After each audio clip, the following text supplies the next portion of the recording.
everyone, and welcome back to the LCK Summer Playoffs. We are here on round number 2 as the teams look to take another step closer towards an LCK championship and solidify their spot at Worlds. Welcome to the space. It's your boy Degon after a little bit of break. Joining me is Chronicler, and returning from military service, it's Wadid. Chronicler, how are you doing today, brother? I'm good. I'm glad. Wadid, welcome. How are you feeling? Yeah, it's been 3-4 years, right? I'm actually sweating and nervous, but yeah. Hey guys, Wadid here, and I'm happy to be here again. Yep. And yeah, I've made some mistakes and learned lessons from them, but from now on, I'm determined to show a more mature side and bring you enjoyable content, just like before. So thanks for welcoming me back, and let's have some fun together. Yeah, very excited to have Wadid back here in the broadcast. Yeah, unfortunately, we felt like Ox didn't really bring enough support knowledge. So I think that with Wadid, we finally covered that hole in our broadcast. So I'm really happy that he's here. Ox catching strays. Ox is still here, everyone, for Ox. Oh, yeah, he's still here. All right, let's take a look at the playoff bracket so far as we had those 2 single elimination round matches in round number 1, as it was D+ taking care of business against B&K FearX, and T1 winning the telecom war against KT. Then the surprise happened here, Chronicler. Yeah, DK being picked here by Gen G makes sense in light of the history between the 2 teams, but it is an interesting choice. LCK teams generally gravitate towards picking the lower seed. I think some pain in recent history for Lahens and Keen might have influenced that one a little bit. Yeah, well, with that pick, it leads us to a quick and early Degon's Fact of the Week! Okay, I'm new on this. Yeah, don't worry. We've got you. Joining us is a man who is known as a global globetrotter from around the world. Please welcome Wadid. And LCK great, it's Chronicler. You have to do that to me, Degon. I got you. All right. One question to rule them all here today.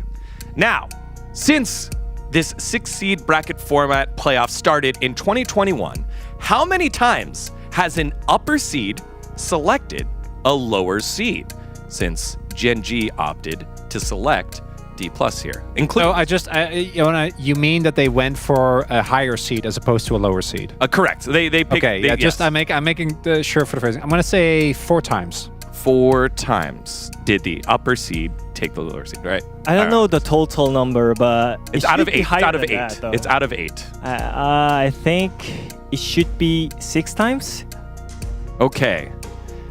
I don't know what to do in case of a tie, but it's 5 times, guys. It was 5 times, yes.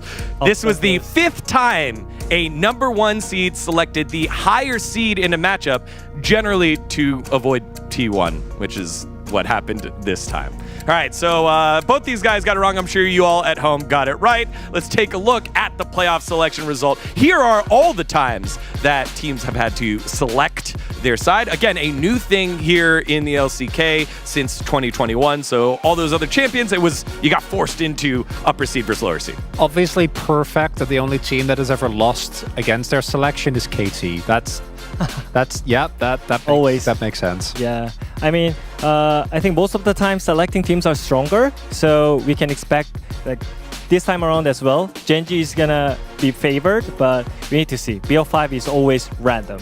Yeah. Well, the last time these guys played, it was a 2-1. That was the first loss that Gen G had, all split in terms of game score, and it was a great matchup. But you take a look back, since 2022, this has been literally one-sided. It has been, but it's also created some of my favorite series of all time. The 2022 spring Boltless incident. Obviously, that's a classic. And then we also had the quarterfinal, which was shockingly as good as it was. And I think that this team, or these 2 teams rather, the rivalry between them is just something special. And I can't wait to see if we're going to get something of that caliber here today as well. Yeah, well, speaking of something special, let's take a look at the highlights from the last time these 2 teams met. This was the Game 1 D+ victory, the first match that Gen G lost, Twisted Fate coming out, and it was a unique draft that led to their success here. Yeah, still, I think this is one of the games that maybe Gen G lost the most when it comes to regular split. And I think I mean, this time around we have Moham as well, so maybe the difference between this game and today's game is a bit more, but we need to see. What was really big here for me, and it's something that we've seen DK opt into throughout various parts of the season, is to which extent they play their own style. I think that's also why they're one of the teams that has a good matchup. When we see Halma live in the Gen G, even though it's sometimes close, I never feel like Halma really has the same level of threat. On the flip side, though, as we have also seen, actually taking down Gen G is excruciatingly hard. Because even in the series, game number 2, where they were able to build a pretty substantial lead, it was like a slight mistake from aiming, and Pace having some absolutely insane team fighting to still pull it back. I think this was a game here, too, where we're like, okay, I know that Cronny's been on the Lucid hype train and letting us know he's been great, but it was throughout this series where we're like, wow, Lucid is hanging in there with the guy that he replaced in Canyon and did a great job. Just wasn't enough to get over the line against the best team in the world in Gen G, especially at that time. And yeah, this is what I mean. Like, you look at these clips and you're like, man, surely DK won that. No, they did not. They lost 2-1, and even that game 2 in particular, I think is big. To me, the biggest standout on this list is the Nessus. While I would love to see Showmaker's TF, I think into Chovy specifically, that is not gonna happen initially, right? I think the first draft is going to be a really big curveball here on either side, with all these new picks that we've seen highly being prioritized in the playoffs. Yeah, I mean, there's hot picks over there, but we can also see, I mean, expecting Garen mid from Chovy as well, especially against Yasuo and Nasus, those kind of picks. So, I mean, Showmaker is one of the players who wants to pull the trigger, and using his unique picks are like really great to see, but also you're playing as Chovy this time. I mean, I can't wait to see his Garen right here. Yeah, Garen being prepared as well as a potential Azir. But Garen's getting prepared because earlier against BNK Fearx, the Nasus came on out, caught the Fearless Foxes out of sorts, and D+ just cruised to success here. Yeah, the only chance we're going to see Nasus today is if the teams have a very specific plan prepared for him. If you look at challengers as well, we have actually seen a considerable amount of Nasus bans. Like, he's basically just never getting played even in a Fearless format, and I think that is kind of indicative of what we expect to see here today as well. Second thing, as Wadid was talking about earlier, specifically Moham, well, I don't think is going to get Rel 4 games in a row this time. I mean, he needs to prove himself this time, because I personally think people are hyping too much on Moham right now is because he only played against weaker teams. So we need to see if he can actually play good against really great team right now, which is Gen G, and also he's playing against Lihans, who is looking for another history in LCK today. Yeah, particularly the way that Canyon and Lihans play the map together is something that is going to be really bigger for me today. I think neither support really is, outside of some of Lihans' counter pick, the type of player where it's all about lane, right? It's more about the team fight, it's more about the impact on the map. That is going to be a lot harder in this series than it is for DK compared to playing against BNK, who I think, as we all expected, wasn't really a match for them. Yeah, I think this was a great tune-up here for D+. I'm not sure how much they expected to get selected here by Gen G as well. A little bit of the surprise factor for the preparation of the coaching staff and of the players. Again, all professionals as we take a look at the bottom side of the map. They too have had great champion pools, with the Smolder now popping up in priority here. I mean, we all know that both AD carries are really good players, and also this time around there is so many strong picks that we can see, like Misfortune and Ziggs, but only Pace plays Ziggs right here, so we need to see if he can actually make the difference from that. But I don't think aiming is gonna struggle against Ziggs anyways. So, I mean, we'll see. This time around, he's playing with Moham. So yeah, and on the bottom side of the map, even more records being broken. As you said, 4,995 assists. Well, 5,000 probably going to be hit today. So records being made all over the place. On the opposite side for Moham, what did he have for lunch? And if you didn't get that, that was what he said. He had a fantastic lunch after the victory in round 1. You just gotta love it. Yeah, Moham has been a really funny player ever since he debuted on Kwangdong in Challengers back in 2022 with a very funny haircut, like genuinely looked like the main character in an anime. Yeah. It's really, really funny. And I think that he has been a breath of fresh air for DK, and he seems to be, after the experiment with Bible, the first player that has seemingly solved some of their missing of Barrel, which I think has been an ongoing thief with his team ever since 2022. Well, the support in bot lane, not the only role making records today. Also on the top side of the map, 700 games for Keen. He's been around for such a long time. And Chronicler, you were saying earlier, the highly unique thing about that is the unique champions played here, 50 of them. Yeah, if you haven't watched Gen G beforehand, you might be like, man, this guy is just a Kassan. No, he's not. This man has an insane champion pool. Even as recently as last year, we saw this split a little bit as well, but not to the extent that we saw it last year, where his impact on picks like Quinn is, I think, some of the best in the LCK, right? The only player that comes close to him is Zeus, and Zeus isn't even remotely close when it comes to consistency the way that Keen is. I mean, when a player is playing stable, we call him Keen, you know? I mean, he's one of the player, he never loses, so I think that brings Genji really strong point. So I think he's showing a really great performance even now. So I'm really excited to see him, how he plays today. Yep, the stability and power of Keen is, kind of spread across the whole team. They've been really, really good. Let's take a look at our coach interviews. As I always do, they bring the fire in terms of their words. 김정수입니다. T+ 기아랑 첫 매치를 앞뒀는데 긴장되고요. 그래도 오랜 기간 열심히 준비해와서 오늘 꼭 이겼으면 좋겠습니다. TK, T1 다 강팀인데 저희가 그나마 덜 까다롭다고 생각해서 지목했습니다. 지금 메타가 미드에 이상한 것도 많이 나오고 그래서 쇼메이커 챔프 폭이 걱정되는데 그래도 나름 저희가 할 거 준비해와서 괜찮다고 생각합니다. 네. 오랜만에 저희도 큰 경기라 떨리는데 열심히 준비한 만큼 꼭 D+ 기아 이기고 승자전 가가지고 경주까지 가고 싶습니다. 네. 젠지 화이팅! 네, 안녕하세요. D+ 기아 감독 제파 이재민입니다. 사실 만날 확률이 되게 높다고 생각하고 있었고 스프링 때는 저희가 아쉽게 3대2로 졌는데 이번에는 꼭 이기고 싶습니다. 전반적으로 거의 모든 부분에서 아주 잘하는 팀이라고 생각하고 있습니다. 제가 알기로는 닭게장을 시켰고 이제 오면서 했던 얘기로는 경기가 길어지면은 뭔가를 더 시켜서 먹는다고 하고 있는 것 같더라고요.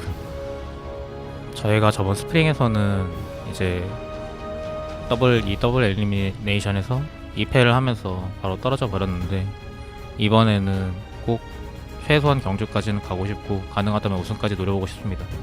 D+ 기아 화이팅! Spicy Chicken fighting! I'm very excited to see how Moham and the rest of D+ are going to play, as they have a huge test, as well as Gen G. They need to show the world they are the best team, as the LPL playoffs have already gone all the way through. It's time for Gen G to show up. Will they be able to do it against D+? We'll find out here. Round 2 of the LCK playoff starts right now. I've seen the darkest of the days, where the souls turn to ashes. It made me who I am today. I escaped from the latches of the shadows chasing me down. I'm not gonna run, I am standing my ground. Wherever I go, fear does not follow, even when the storm hits and hell is abound.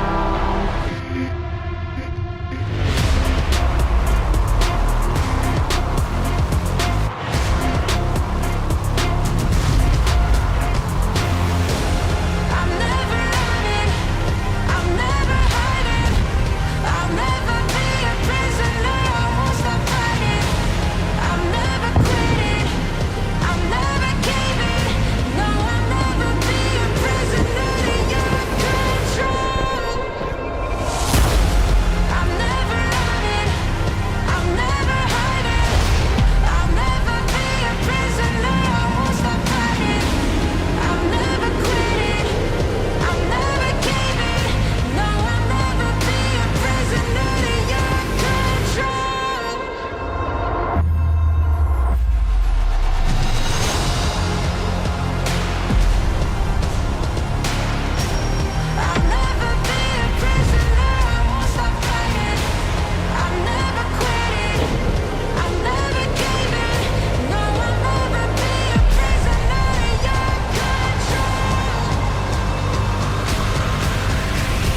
젠지 누가 막을 거냐? PO 2라운드 달성해냅니다. 저게 베일이 갇히기냐? 진짜 젠지의 압도적인 무게감. 젠지가 가는 길이 곧 리그 오브 레전드 LCK의 길이다. 일왕 젠지 나가신다. 디플러스기야. 20년 디플러스 기아의 의지를 이어받은 것처럼 영광의 기억을 찾으러 가는 것 같습니다. 젠지가 이 길을 못 내고 있어요. 이 길을. 원사이드한 경기입니다. 디플러스 기아. 그냥 입이 뚝 벌어지는 한타를 대항공모함. 이번엔 진짜 죽인다. 디플러스 기아 지금 멈출 기세가 아니에요. 갑니다. 그래서 가자.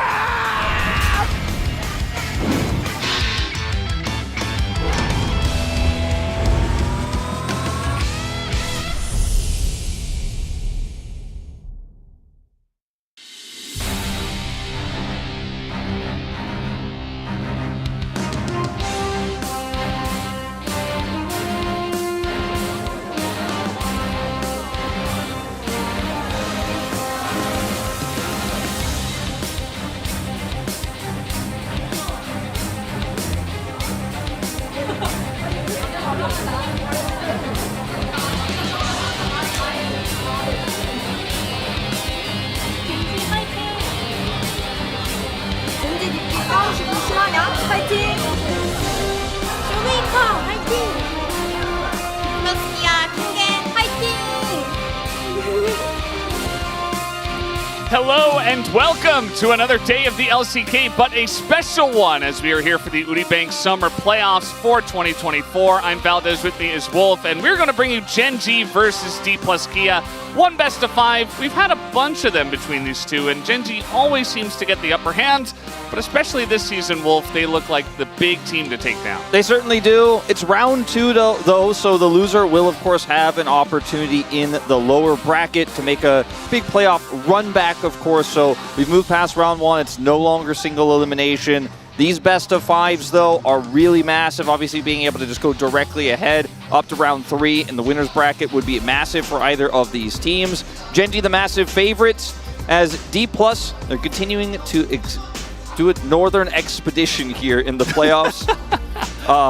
Trying to head to Gyeongju, of course. The winner will be qualified for that match. And, you know, I think looking at today's matchup, it's the theory that maybe it goes to 5 again that gives the D+ fans hope, but I think it's going to have to be some really robust drafting here for D+ if they are going to crack what is our most elite team in Gen G. They're on a 15-match losing streak and are also on a 3-match in best of 5s losing streak. But if you look at said best of 5s, they have gone to 5 games each and every season since 2021 Spring Finals. Yeah, that finals, you were talking about it before, wasn't the most entertaining. It was just a beatdown back in 2021. It was a different Dom1 gaming at the time, and now, obviously, the times have changed as we enter 2024. This matchup between LCK's elite mid laners, Chovy versus Showmaker,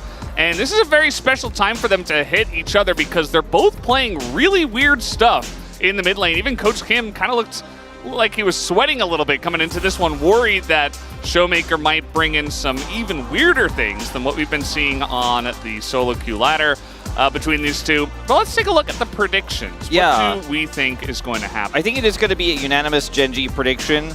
Few 3-1s here scattered in. On our side, a little bit more on the 3-0. Jisun given a win over to D+. Chronicler given 2. And I think considering the history between these two teams, I think that's okay. But I think right now, considering the present that we're living in with Gen G's dominance, I think that predicting that this goes to a D+ victory is almost out of the question. 3-2 is almost ambitious, but maybe they will strike again and bring us to another 5th game, because it's not the first time of those, last best of 5s that went to 5. We were also leaning towards Gen G very heavily, and D+ did surprise us. Absolutely. We saw that Pony on the Korean side also sometimes getting a little bit weird with his Preds. He did go for KT against T1, the only one to do that. That didn't quite pan out, although I could have seen a world where it could have happened, but he also went for 3-2, giving a couple of games to DK. But let's go ahead and introduce the players from each of the teams. Here is Keen. I wasn't too surprised to see that his most played was Redactin. No. Throughout the years, he has been here basically forever, and now he is the all LCK first team top laner alongside of all of his teammates. That's right. And he's taken to the stage before he plays his 700th professional game here in the LCK. A rich history. He started from the bottom, now he's here. He is at the top, and he's looking to pick up another LCK title. Be a back-to-back for him. So emotional after getting his first in that incredibly close series against T1. And his opposition on the other side, Kingen, returning to the form we saw from this man in 2022, the World's Championship Series. He played obviously against T1. He's able to get MVP there. The man has been looking very good right now in this meta. He's found the consistency he didn't have in spring, but he still has a tall task ahead of him against a player like Keen. Yeah, it'll be interesting to see also the top matchup and what champs actually get played. You know, Chronicler talking about on the space how there is a champion Ocean for the side of Keen, but also Kingen has been bringing in a lot of interesting picks, even the top Smolder. The Smolder definitely going to be a key pick for this entire series, especially on the side of T+K. It feels like anyone can play that. Here's Canyon. He's got some glasses on, looking really cool. Yeah, it looks like some really nice shades as well. Yeah. He's bringing him in here, and he is just going to avoid all of the flashing lights with those, but it was very bright outside today as well, so a fashionable choice, but also functional, as he is an ex-D+ Damwon Kia member himself, so playing against his old team today here, he was often in those long best-of-5s. They played against each other on the other side. Now he is the favorite against his old team. He definitely is. Fear his Nidalee, fear his pretty much anything. He is just insane from the jungle. Here is Lucid, the up-and-comer from the side of D+Kia, and has been looking fantastic in summer. Remember that he was able to have a fantastic playoffs against Gen.G the last time in spring, and that was before Lucid was really even fully online. Yeah. Rookie of the Year gets a huge cheer from the fans here, a player everybody wants to root for. And he is Canyon's replacement, and I feel like has really lived up to that position so incredibly well, so early in his career. So not only is Canyon playing against his rival team, but Lucid is playing against his predecessor here in the matchup. It's such a cool storyline to follow, and it's not just Canyon apparently in the shades. Yeah, Jovi's also got them. I mean, this is a different pair, but also looking pretty cool. Just, you know, you guys know Chovy. He is fantastic. Regular season MVP and all LCK first team from the mid lane alongside, again, all of his teammates. He definitely sits on top ahead of Showmaker. You know, there were seasons in the past where it was a very heated battle between those two, but now it is absolutely Chovy by a decent margin. I mean, a lot of people are considering him to be the most current, you know, conversation starter for Bonjour in terms of how dominant he's been in the mid lane and for how long he has been by far a most dominant mid laner. It wasn't so long ago, though, that Showmaker was in that conversation when we had Damwon win a Worlds title, win multiple LCKs, or winning regular season crushingly. Not quite as dominant as Gen.G's current one, but the consistency across multiple seasons that Showmaker held during that era made him one of the best mid laners, definitely giving him a big favorite over Chovy for a few of those seasons back in 2020, 2021. And now he's the last remaining member of that old Damwon roster. Yeah. Now it is nicknamed the new Neo DK, and you know, as you mentioned, there is still that one remaining piece. It is Showmaker. I am very excited once again to see what is going to be played in the mid lane between those two. As here's Pays. He was the Pog of summer. He had the most Pog points, and definitely was the player of the split for that, and certainly, you know, it's kind of funny. I mean, Gen.G have so many strong players, but Pays actually came out ahead as the strongest player this split. I mean, with a great team around him, he has so much agency as an AD carry, and he gets it done. He's not given the same amount of gold as his opposition, but he absolutely gets the massive amounts of damage his team needs when they've set him up. And on the opposite side here, you know, this is a big conversation. A lot of people actually aiming the nudge, I feel like, over a lot of the other AD carries here at the end of the season, because he just played so incredibly well. Even though he ends up here on all LCK 30, he had a few votes for first. Definitely a lot of people, especially in the global community, saying he definitely deserved at least top 2 there. They give him the gold. He is the gold king. And this matchup, to me, is the most interesting to see how these two playstyles of two incredibly powerful late-game AD carries collide in this best of 5. Yeah, I think if TK are going to have a chance, it's probably going to come through that guy first and foremost. And that's always an interesting discussion because they have such a strong jungle and mid duo as well. Well, let's talk about our supports as Lehens gives us a little dab.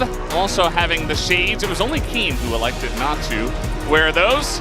And yeah, Lehens, fantastic. Also picking up the first All-Pro in the support role.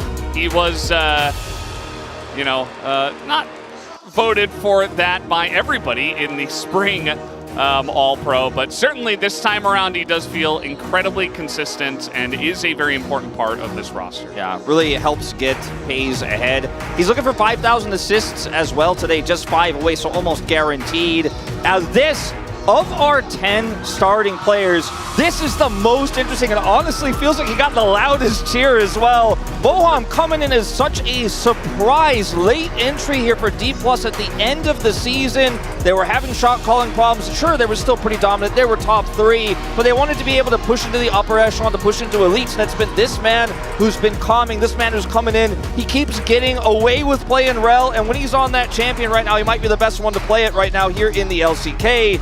And he has really changed the tone of D+ and how they play around team fights. He is such a fantastic support player. A huge rise for him after his time on Kwangdong Freaks, where he felt very muted, was a sub, was never really a mainstay. Now he's the one who has to push his team across the line against this team right here, the Elite Gen G. 4 LCK titles in a row, looking for their 5th, a perfect regular season. There is not a bigger Goliath that you could imagine than this. Absolutely, and you know, it's about the vibes, but it's also about the engages. I'm glad you point out both of those for the side of Moham, who does join the team here moving into playoffs. Showmaker looks incredibly focused today. It's almost like he's showing zero emotion, and he will be part of our key player matchup here between him and Chovy. Showmaker is the only player who was able to play the Nasus. He played it at the very beginning of playoffs in the very first game, and since then, it has been banned every single playoff game. So he's the one win we've got on this champ. We might not see it anymore. Chovy's stats, obviously, he is LCK first in DPM in an AD carry meta. He's got first across a lot of metrics. His laning stats are as phenomenal as ever. And Showmaker, I feel like, has had some picks that are Showmaker exclusives that have really, I feel like, risen to the top of banning lists, like the LeBlanc, for example. They aren't really standard meta picks, but you have to consider them. You have to consider that Nasus. 700 games for Keen as he takes the stage here. So much history between these squads. You can look at where Keen sits as well over other players here in the LCK. He's played longer than Chovy, has passed Teddy, of course, here. Showmaker almost 200 behind him right now. He's been at the bottom of the LCK. He's risen up to being the gatekeeper of playoffs, then found his way on a top-tier roster to now be trying to defend a title. He's always been a strong player. It just took a while for him to join that top roster and really showcase what he was capable of to carry alongside of such insane players that he has on this Gen G roster. That moving into 2024 did look like the big Goliath, and we're going to see how this one is going to go. I think the draft is what a lot of people are very excited for because you really don't know what to expect in the mid lane. Could be standard, or we might see Garen. You know, like, I really feel like we're on both extremes here. Maybe we just see like Corki versus Azir, or we could see Nasus versus Garen. And then you've got the bottom lane, which especially with Moham coming in, really brings in some extra spice. Aiming seems very happy playing alongside of him, and aiming towards the end of Summers is always really on point, always very focused, and maybe he's the only one that can really challenge FaZe at this point. We've moved so far away from an Enchanter support meta, so now Moham, I feel like, because he is so good at Engage, even though he's played a lot of Enchanters actually in the past, it feels like such a great replacement for Kellen, who has really been known for Enchanter supports. He's had his moments for sure on Engage, but it definitely isn't as strong for him. Lehen's definitely known for both. And draft flexibility, we often give the edge to D+ in a lot of series. In a best of 5, that might be what brings us to 5. But Gen.G, even if they just play the most boring and standard comp, they can make it incredibly oppressive. As we will also have Aurora banned here for round 2. Round 3 still to be decided. You take a look at these first 2 bans from Blue side, very DK focused. You take away the Vive from Lucid, you take away the LeBlanc from Showmaker, a couple you mentioned, and the Smolder, which is something I mentioned at the beginning of the show. I think that's definitely something that you have to give credit for on the side of D+ Gia, but basically any team, as everybody's really jumping on the Smolder hype train nowadays. Yeah. The Rumble's taken away early here in the second slot for D+, so it affords them an extra ban here. We'll see what comes through first, and they will opt to take that Nasus away. And I don't think Garen is first pickable, so I wouldn't worry about that. It's the Maokai that will go over to Canyon here. Empowers so many different picks in the meta. He's just so incredibly strong right now for objective control. Now in terms of 80 carries, a lot's open here. Zeri's so flexible, aiming so fantastic at it in the late game. Ashe, something that we haven't really liked aiming on as much. I think a lot of our red side teams slam the Ashe down here, but I feel like D+ do not. Big part of the reason why D+, or rather Gen.G, don't ban it. They're just going to go straight for the Misfortune, and maybe they'll even pick up the Rel with this early.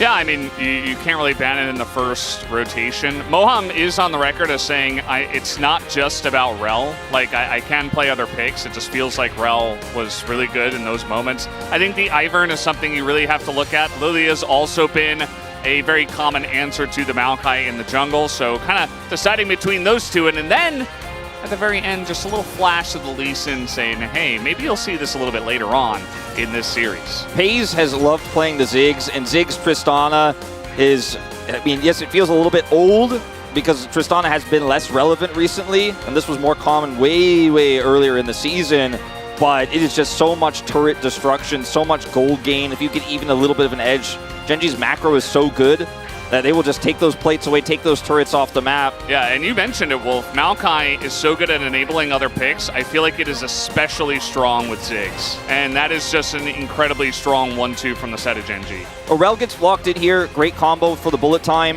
What's also great with Ziggs is Leona, and I think that will probably be taken away here for sure by D+ Gia, because it's very strong also into the Misfortune. Down that goes, so unsurprising here. Chovy wanted to be able to have the Tristana in this composition. And as boring as it may seem to play this Tristana, this comp is just so incredibly oppressive by Gen.G. So it is very, very scary just looking at those 3 champions in their, isolation. See the Yasuo taken away here now. Very common right now in this meta. Yeah, very wombo combo-y alongside the Rel. Yeah. You can set up extra damage for your MF, extra damage for the Lilia. Feels like it would have gone very well with what they already have on the side of DK, so a nice target ban there. What else are we Alistar, perhaps? If you're really worried about the counter to the Rel. It certainly didn't work out for B&K, but it's considered the strongest counter to Rel right now, so it does get removed. I think this is a wise ban. And I wonder what Lehen's is going to turn to, actually, with this Ziggs here. So not a lot of supports you can play that can punish a Rel with the Ziggs. And the last ban here might just be, once again, towards the mid lane. Corki, still a strong option here for the side of D+. Maybe that's where they go. Will be a Mordekaiser ban instead.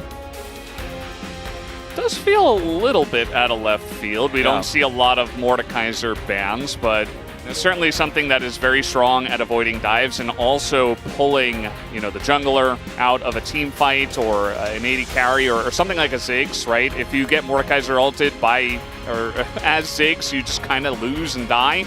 There's that Corki we're talking about. Yeah, it's going to come through here.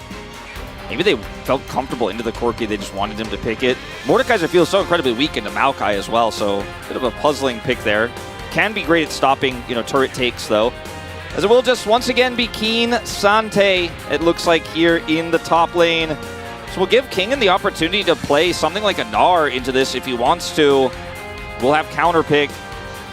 Well, a little bit of extra hover time, but it does get locked in. And this has been one of the other smaller teched-in counters to both the Leona and the Rel in the Poppy.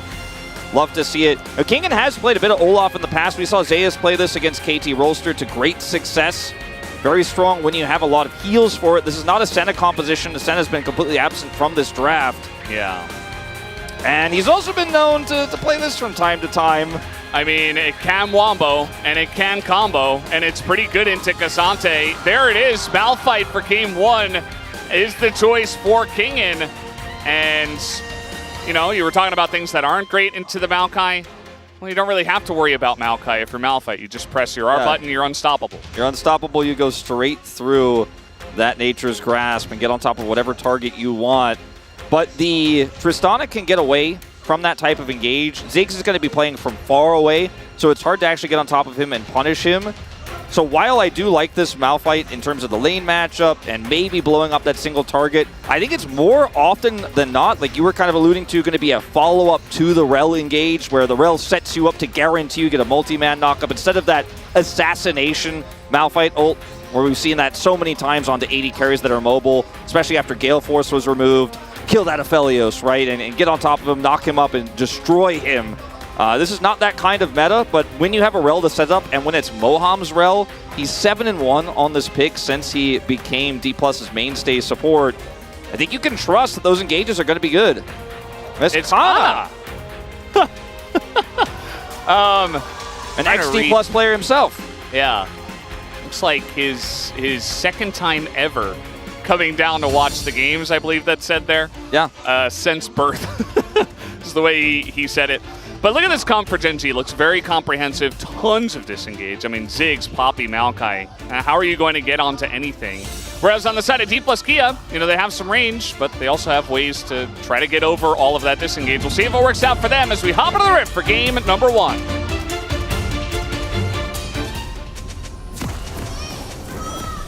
소환사의 축복에 오신 것을 환영합니다.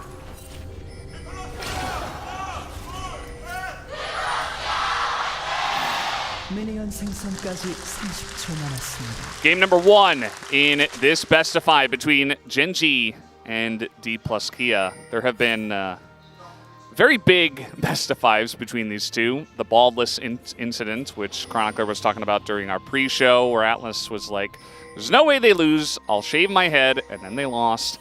And also the fantastic quarters at Worlds, which was incredible in 2022 with, I believe it was the Kane that was played by Canyon. Just an insane best of 5. It always feels like these two make for really fun best of 5. So we could be in for something really awesome, or maybe Gen G's just that good. Let's see what happens though, as Kingen rather is in a lot of trouble, has to flash, and is also getting invaded in their jungle, RDK. Yeah, I mean, Malphite's a very immobile top laner. At level 1, there's nothing he can really do to get out of those types of exchanges.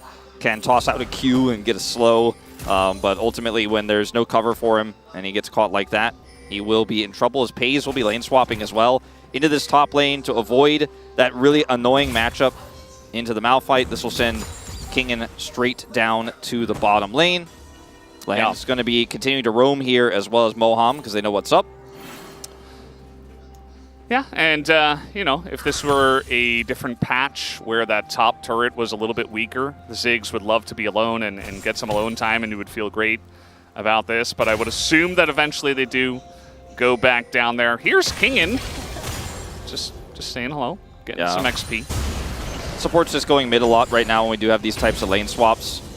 And we see Canyon also, because of that topside control, is going to take the Krugs away. So already starting to get involved in the enemy jungle. Moham and Lucid will start to do the same here on these Raptors, which can be cleared very quickly by Lilia.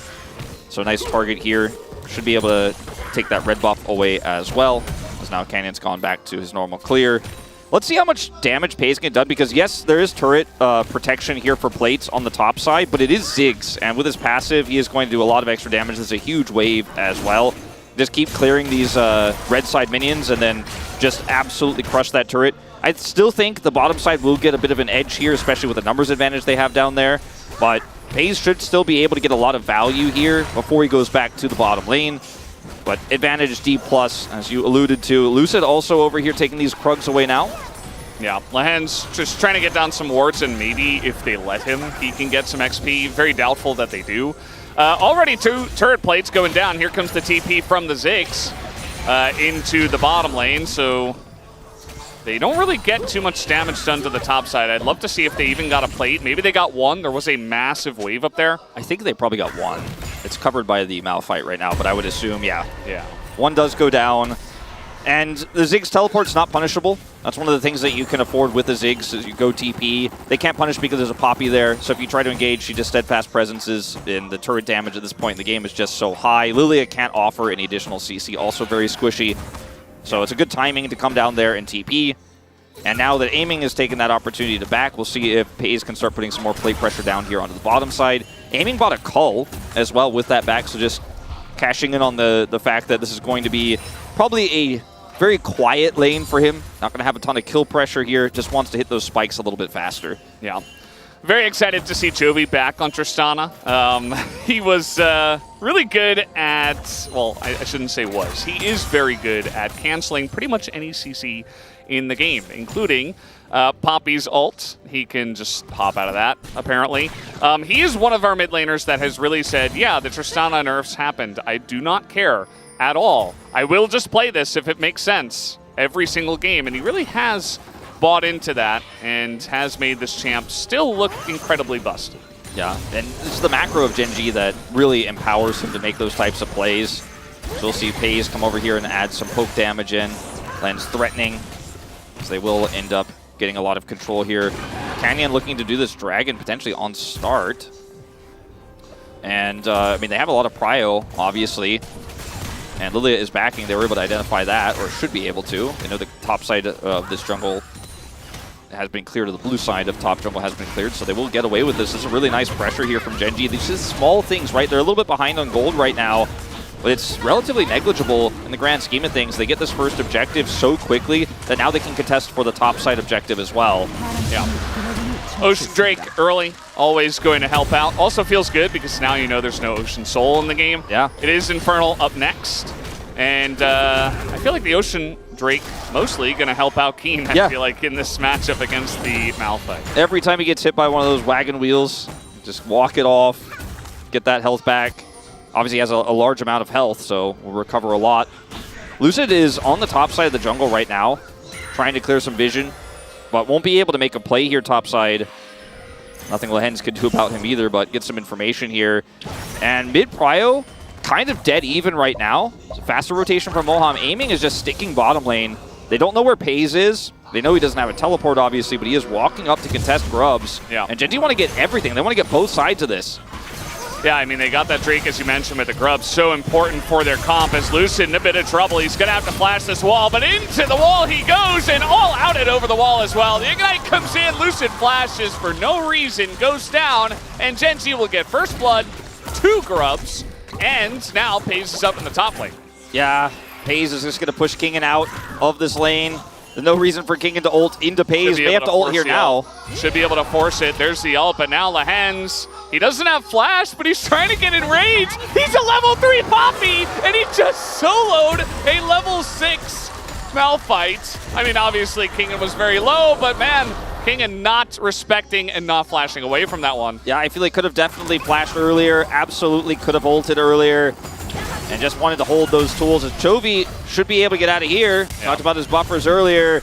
And now, 2 Grubs to a Ziggs. Yes, turret plate protection top side, but again, it's going to feel so helpful. Ideally, would have liked 3 out of this one, but if you get the next Grub fight to go your way, is going to be massive. Aiming didn't show up to the last fight. As soon as they scouted that there was going to be a heavy contest, he stopped his back, you can see on the minimap, and does push forward, but only gets 1 plate out of the exchange. And Lucid here pushed into the wall, then all-outed through it before he could flash. If he flashes earlier and avoids the all-out, he's probably fine there, but then flashes during the Ignite and dies anyways. And then FaZe just layers so much damage here onto Kingen. Great satchel. Kingen slowed as well. And then Lahens comes over here, and he drops the ward. He's aware of it. He sees him the whole way. Could have just flashed here, but waits too long. Yeah, you got to flash right there. Down he goes. Instead, just dies. Giga Chad, I guess. But he has Flash still, Valdez, so that's, you know, that's the... Yeah. I mean, you know, he'll have it for the next fight if they do fight. And if he holds on to his Flash and says, well, I gave a kill to Poppy, that doesn't really matter, but I can make a big difference in the next fight with Flash ults, maybe. You know, maybe we can say, okay, worth. All right, Kingen, but, you know, we'll have to see that fight actually happen. No, there's two amazing scenarios here for Gen G on this next Dragon. Obviously, picking up the Infernal itself will be a huge boon stats-wise for their composition, especially with the grubs they've already picked up. But if it goes from this Infernal to Hex Tech, it's like actually so insanely strong for them. If it goes to Mountain, also very strong for them. They have a Poppy, they have a Cassante. Everything right now going Gen G's way. And Aiming's going to get chunked out of the lane. Something you can do on Ziggs against immobile AD carries. Generally, it happens later on in the game, but you can do it just now, just to push him out of lane, and Aiming's just going to throw his ult in just to counter that, essentially. But generally, MF won't be able to do much to avoid that damage, especially as the game comes along. Yeah, we'll be able to continue to ult him the beginning of fights and just say, well, now you can't really auto anybody. You can't set up for a bullet time because we will just kill you. Your health is too low. And the ult is used for Aiming to try to prevent any plate takes. And so he was successful at that. Still sitting at half health. This game is, you know, it feels like on one hand it's still relatively early, still relatively even, but on the other hand, Gen G have gotten some really big advantages for their comp so early. And the big question is, can they get the second Dragon? Because if they do, they have so many ways that goes extremely well for them. If it's a Chemtech Soul or a Cloud, you know, it's not the end of the world, but half of the Drakes they could get are just so insanely good for them. So chances are pretty good. Yeah, I feel like the Cloud as well, you know, it's not amazing for their comp, but also just if they're able to sack a couple of Cloud Drakes, like they already have so much disengage, like how do you get on anyone as DK? As we have an all-out on the top side, Kingen, this is supposed to be a counter matchup, but well, at least he's got Flash and he has his ult. Here comes the Maokai, there's the Flash, but now Lehens is coming on in, he's getting revenge. Well, not revenge, but he's looking to double up, and he's not able to do so. Kingen does get away, but again, this turret is just free. Yep. We'll be able to satchel it in just a moment. Get the zoom. And now. Bam. 450 in his pockets. Down here with Demolish, they will be able to get a turret in exchange, and they're getting the Dragon. So that is pretty significant here, but Ziggs getting accelerated is always what Gen G want. And they just stack up the gold, right? Canyon's also going to have grub control because they went for the Dragon. I feel like 5 grubs for a Tristana for a Ziggs is actually more valuable than the solo Drake. Yeah. Lehens is going to come over here. I absolutely agree. I feel like this is a consolation prize, which is really weird to say about one Infernal Drake, but especially in the current situation, like at least they get one Drake. It is Mountain Soul, which is going to be huge, I would say, for both sides. We'll see who can get more of those Drakes and who eventually gets the soul, if it even spawns. Yeah, I mean, Valdez is dooming early, but... I don't know, this early game just looks so one-sided at the moment. It's just such a great decision to make that topside play. Go for the turret, go for grubs. That's way more valuable to you than that solo Drake. And it could have been Chemtech Soul, and then you'd be sitting on 2 Dragons going, we could have had some more Ziggs money. We could have had way more power in our Tristana Ziggs side laning. And it's just the right call here for Gen G. It kind of all starts off with Keen having a nice all-out. They have Lehens up there. And everything this team does is just so decisive. There's never a moment where you go, well, that turned out really well for Gen G. It was planned from the beginning. It was planned 3 minutes ago, every rotation. Yeah. Really does feel like, you know, starting with the draft, Gen G having the higher seed, they get blue side pick for the first game. I don't think that DK are going to take too many risks in game number 1. Yes, they have the Malphite, but I feel like that's all right, especially given we've seen it before into the Cassante. But I do wonder if they will try to get a little bit more funky as the series goes along, especially if this first game just ends up being kind of a straightforward win from Gen G. But we're not there yet. No, not yet. It's not too much action, so. D+'s comp comes online not in these early skirmishes, but when we actually have 5v5 fights and they can wombo and combo, as you said, with this Malphite, with the Rel, with the bullet time. There is no way to deny the damage from the Misfortune if that actually comes to pass. You know, they don't have a Leona, they don't have a Wind Wall, they don't have a Braum. So if the combo hits 3 people, even 2 people, and Aiming gets a big ultimate off, the fight could just end there. for D+. There's just so many ways to mitigate that, to peel against that for the side of Gen.G. That's what makes you most concerned. I feel like we shouldn't count our chickens before they're hatched here because D+ have such an explosive set of champions when we get to a 5v5. If Moham can pull the trigger, when he's got that flash up, always be wary of how hard he can engage in some of these upcoming fights. Again, we're still a ways away from those because Gen.G have so much map control and a Tristana and a Ziggs. But I feel like they've got another fight or two in them before we start to really start writing the obituary. Yeah. Chovy just looking pretty comfortable in this 1v1. Yeah, this is going to actually be pretty important, especially as we're at the very end of the plates being up. Chovy trying to get one more. I don't think he's going to be able to, but would be nice. Still able to do a nice chunk of damage to Showmaker. Also is a level up at this point in time. I'd imagine Showmaker should be pretty close. Yeah, no doubt. Looks like Showmaker's going to back here, and Chovy holds his, expecting that, or rather, Showmaker backs. Chovy thought he was backing, and he's like, and then decides not to back. Thought maybe he was going to go for some additional pressure on that turret, but there's no plates as they fall off here, so decides to ultimately push another wave and back off. TP to the top side, and they're going for Herald. Ziggs plus Herald plus Tristana plus 5 grubs is a problem that D+ need to somehow solve, and King has TP. They're not solving it. It doesn't look like they're really in position to solve it at all. I mean, Moham's just zoned away. The Rift Herald's gone.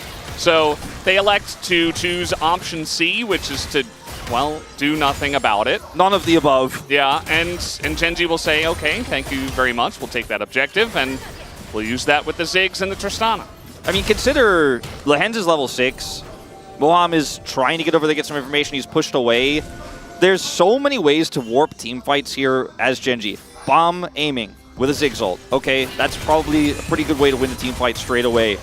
You Poppy ult, Keeper's Verdict, 2 players away, or the jungler away. Okay, you don't get your combo. You don't actually get the setup. If any piece of this combo gets knocked away, it just doesn't work as well.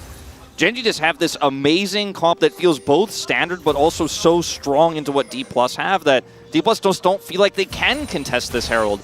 But without contesting it, it's going to come at a heavy price, and that is going to be the mid-turret almost certainly going down as a result of this. Can just drop that and the satchel down, and it will just disappear. Yeah. Chovy going to get to work clearing out this wave right before the dragon spawns. Probably going to back and look to join with the team for this first Mountain Drake. DK is trying to set up for it as well. They'll let the Rift Herald go, but they're not going to let the first Mountain Drake go. As you mentioned, that Rift Herald's still in the pockets. Probably going to look to use that in mid, I would imagine. Yeah, I think they're just going to look to drop that right before the dragon fight here. The timing is perfect for Canyon to toss this through once Paze clears this wave. 10 seconds still on this dragon. They have just enough time. Keen has TP, so he will be able to join at a moment's notice. Showmaker can match that, as fighting for vision is what they gained by giving up that Herald. This is the first opportunity for that combo fight for D+, and it needs to be big if they're going to come back in this game. Canyon going to avoid the stun and hold on to his flash for now. Feels like Gen.G's comp, the one thing that maybe it doesn't do amazingly is like hard engage, right? But there is going to be a lot of hard engage from the side of DK that they will look to peel from, and they do that excellently. But will kind of rely on Gen.G not getting chunked out too much. Canyon's got his passive, heals up a little bit here. We'll drop the Herald on top of Raptors. That will eventually get here to the mid lane. There's the TP from Showmaker. Try to match and handle this. Yeah. Also, Kingen returning to the bottom lane, picked up Merc Treads. I mean, this fight is everything for D+. They have no control. So, Chovy, wait, he accidentally hit the wall. He pops out right in front of Showmaker. Now he's in a really awkward spot. Paze is going to flash that ult. That is huge that he avoids that knock-up. And now Kingen so far ahead of his team, and nobody can join him as the MF ult hits pretty much nothing except Keen. Down will go the top laner. Aiming, though, is going to get that kill onto Lehens, but it's only Lehens. In goes Canyon.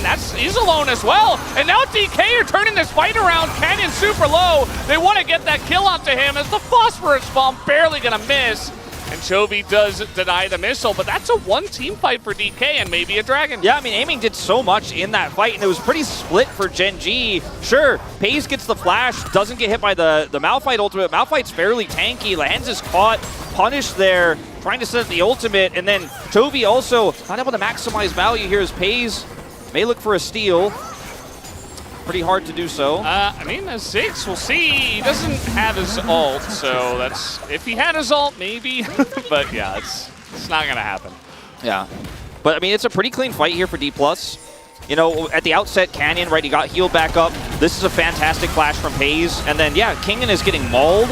But look at how split everything else is. Sleep onto Lehens, caught by the bullet time. Keen eats a ton of damage in trade. And then aiming, it just has so much protection. Chovy goes up here on his first jump as Showmaker rips through the back line, which in this case is just a very, very low health Cassante. And Chovy's just never able to get a reset here on his rocket jump, so he can't actually offer any damage back. And the Misfortune ends up coming up big. Now has the LDR second item online. I think a fantastic item choice considering the composition and the build here from Canyon.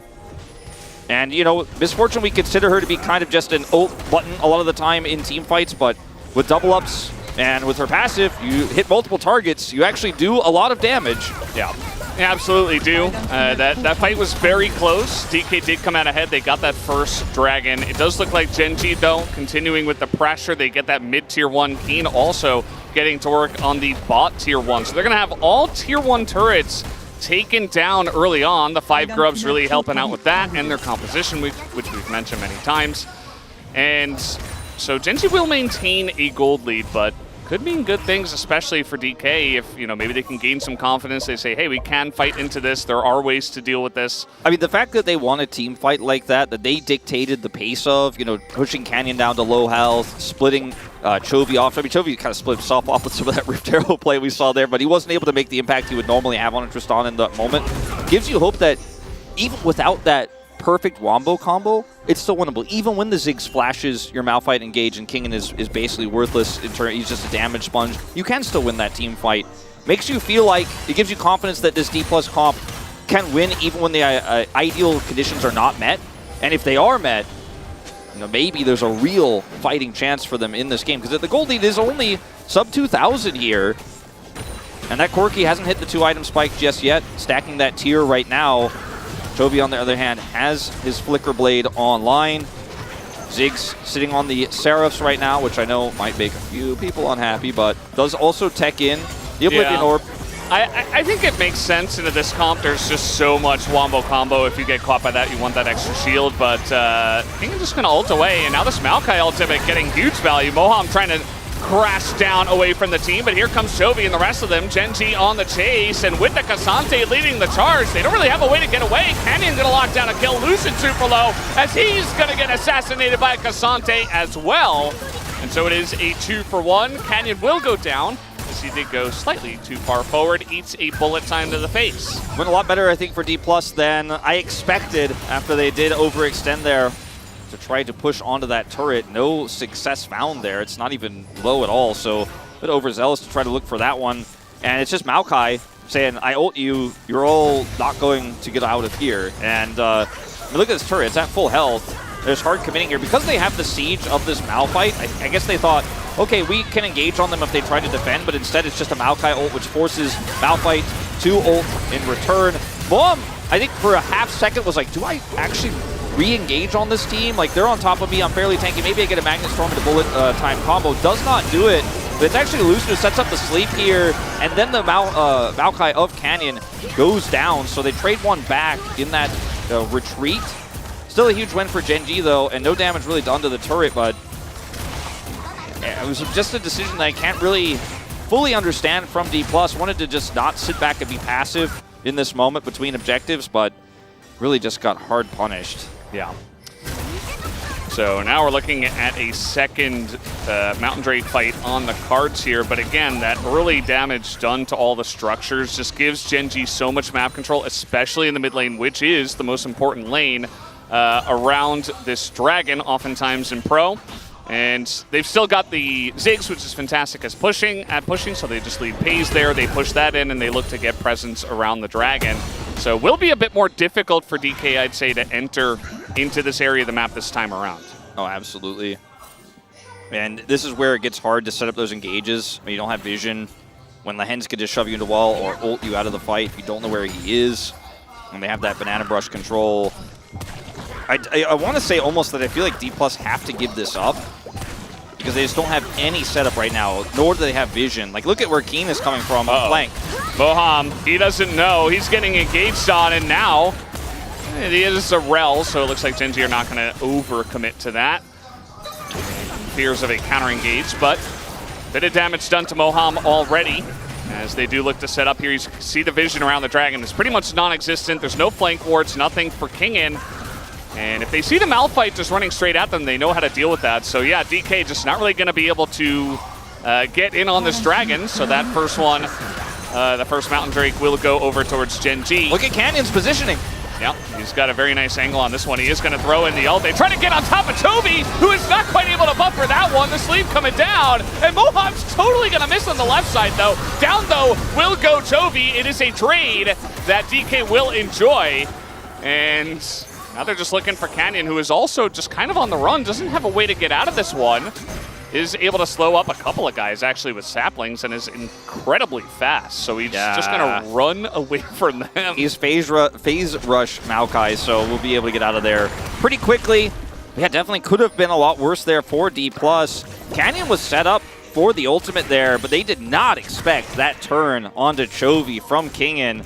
So when you look at this, I was like, oh man, like D+, did we not learn from last time? But they're tracking Canyon here. And as soon as this ult goes down, Kingin just instantly flash ults Chovy, giving him no time to react. He's then slept, and there's nothing he can do to get out. Tries to flash up, but now he's also down flash. End up losing Moham because he was trying to peel on the left side there. It wasn't ideal. You mentioned it's kind of a big whiff there. But ultimately did at least keep Gen G somewhat honest. Bit disjointed there from D+, but what a snap call from Kingin. And what looked like otherwise without that play, a completely disastrous fight for D+, as they once again overextended to the mid-turret. Yeah, could have been, but instead, DK maintaining pretty much parity with Gen G. I mean, yes, they're down 2,000 gold, but at the end of the day, there's a lot of standing gold on the map. They've got this really fed Corki. They've got Aiming, who is the Gold King, I'd imagine, at this point in the game. Not too surprising, considering he is literally the Gold King.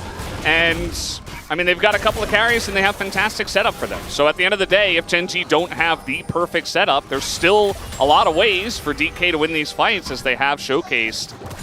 We'll see if they can continue to make things interesting here in Game 1.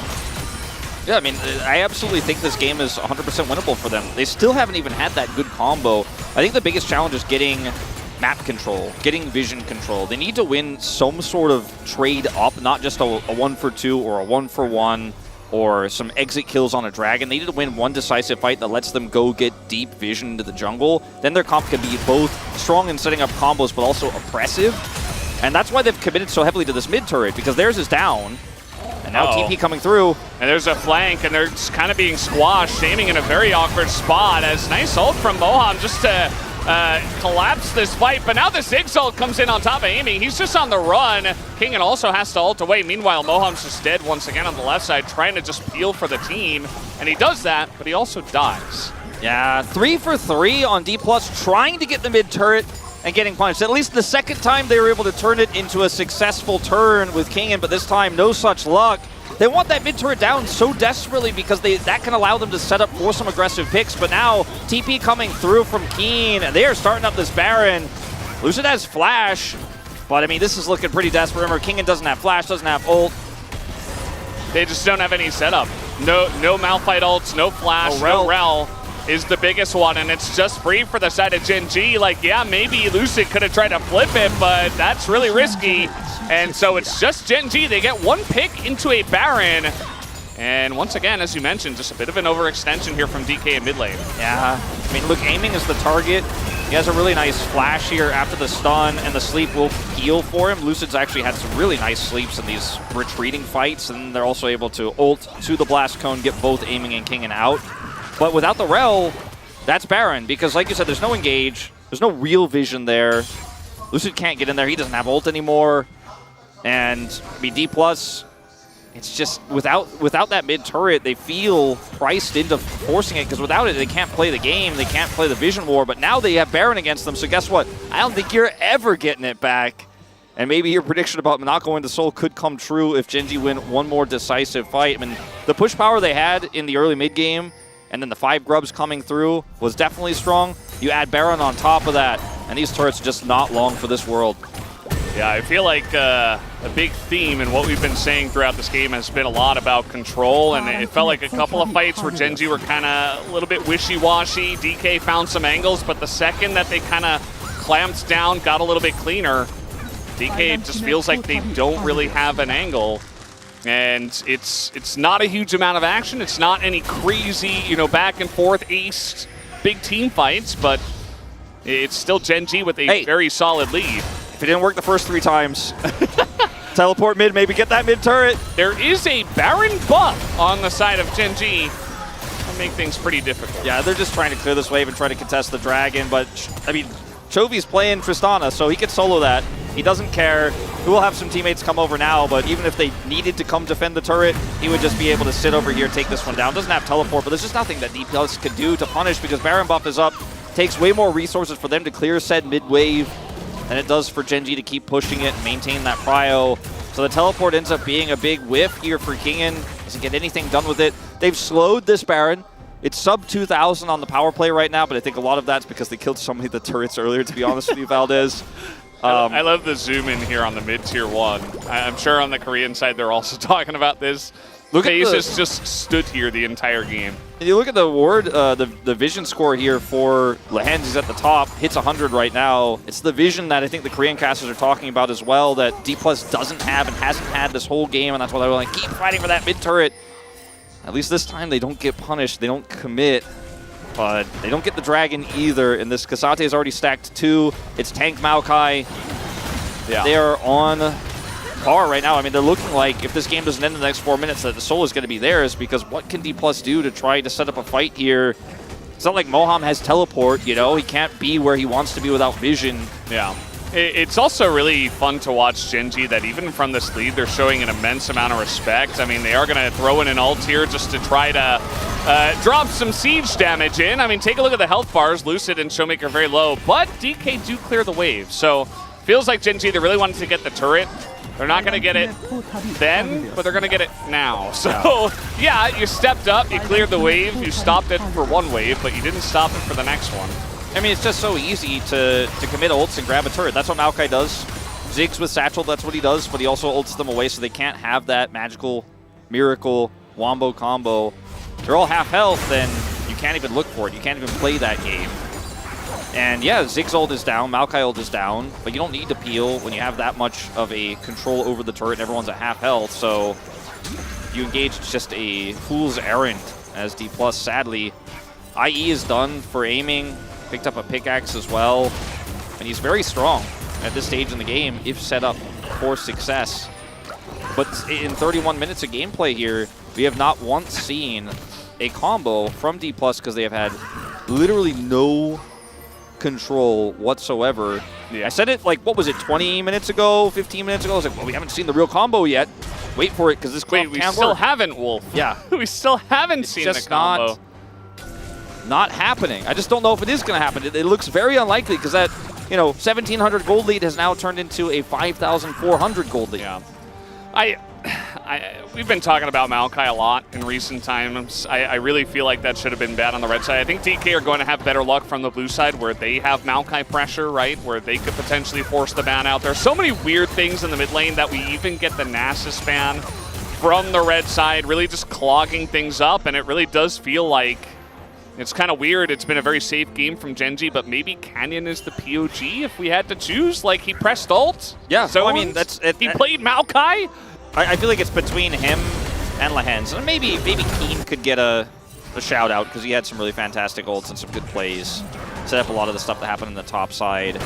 It just feels so suffocating for DK to play into this. Like, they were just playing into BNK, and there was action abound. I mean, every game was insane. Like, it was just never-ending back and forth team fights, and then Gen G come in and they're like, all right, now quiet down. We're going to slowly win this game. Yeah.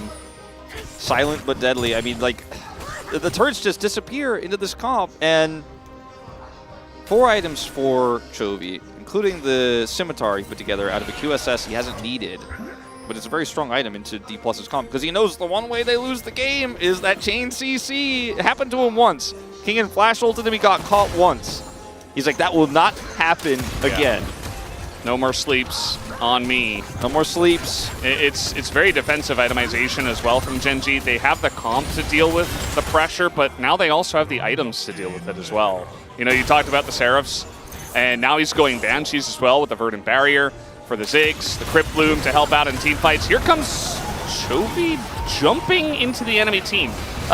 Just a bait, I guess. Here comes a bunch of damage as Showmaker loses half his health from one ability from the Ziggs. And then Lens just sends King into the Nether. He's not able to turn this fight. He's back now. They're just going to back off and look for the Baron and force a fight on their terms when they have vision control here. Top side belongs to them. Showmaker's going to back here, TP back into the fight.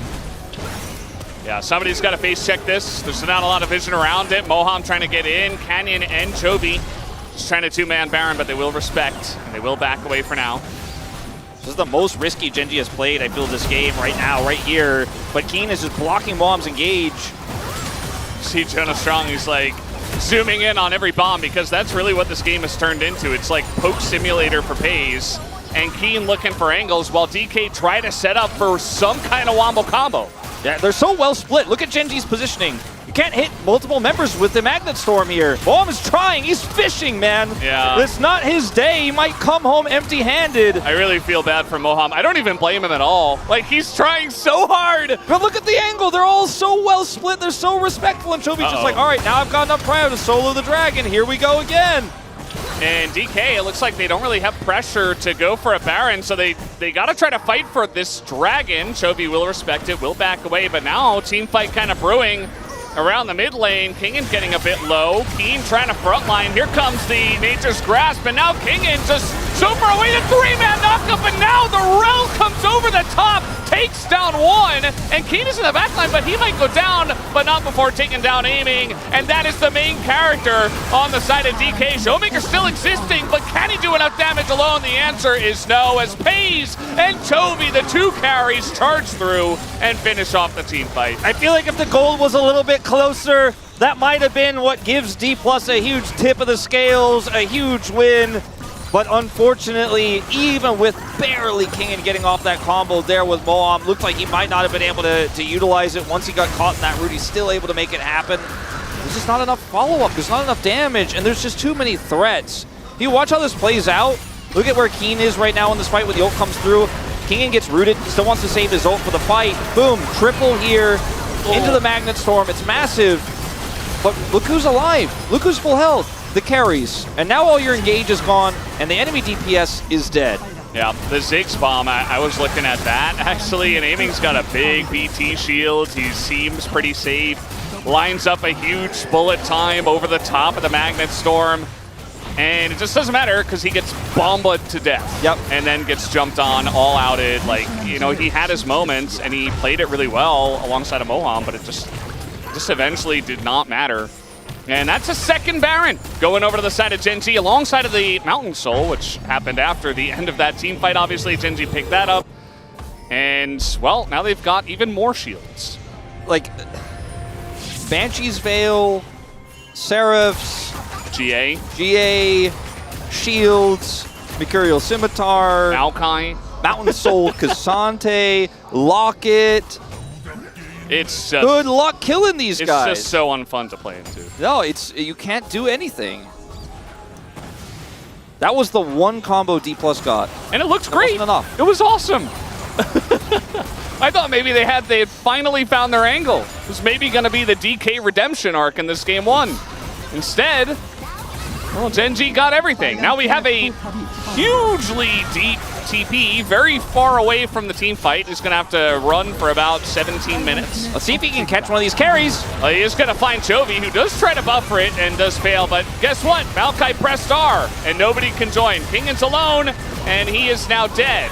And the Ziggs bomb over the top gets a ton of damage down, and Keen also is just unkillable with this Mountain Soul. Looks like Gen G, they play it carefully until they don't have to, and now they're looking to end the game. That is going to be it. Some nice attempts from D+. That ain't AP Malphite. Chovy just shrugs it off. Doesn't care. I got caught, but you don't have a team. Yeah. You don't have a Nexus. And they can barely even survive in the fountain at the end. Gen G, silent but deadly, as you put it. Pays is going to get the focus in from production, and it is the Ziggs alongside of the Maokai. We said it in drafts. That can be so suffocating, and Gen G from ahead, they're able to slowly but surely put an end to game one in their favor.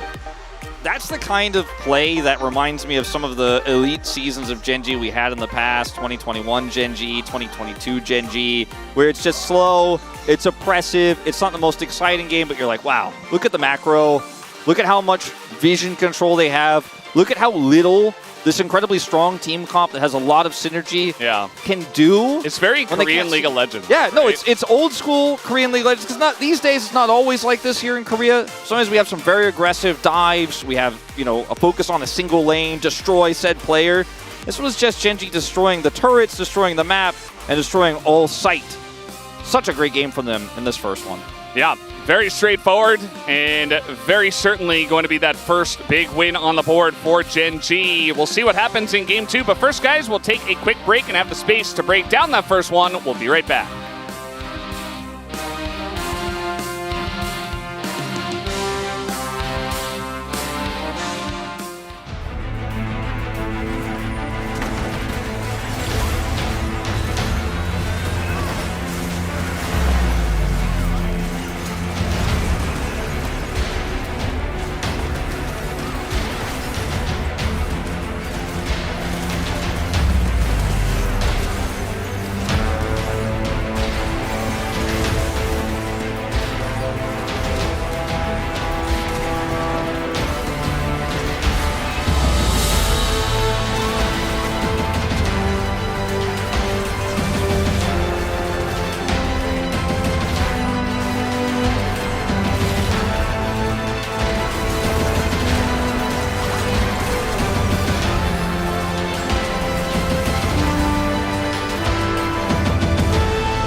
뒤에 말파 내가 미드 타고 갈게. 거기 천천히. 미드 타고 갈게. 말파 박았다. 나 말파부터 뒤에 빼. 말파부터. 이거 이겼어. 말파부터 이쪽 볼게. 나 공대거든. 미포 노폴인데.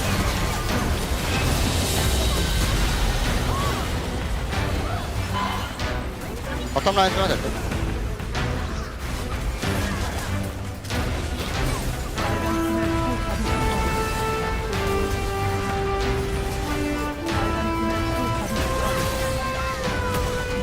나이스.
LCK의 길이다. 새로운 기록의 장을 이렇게 엽니다. 뉴 네오 디플러스 기아 밑바닥에서 다시 올라왔습니다. 이번엔 진짜 죽인다.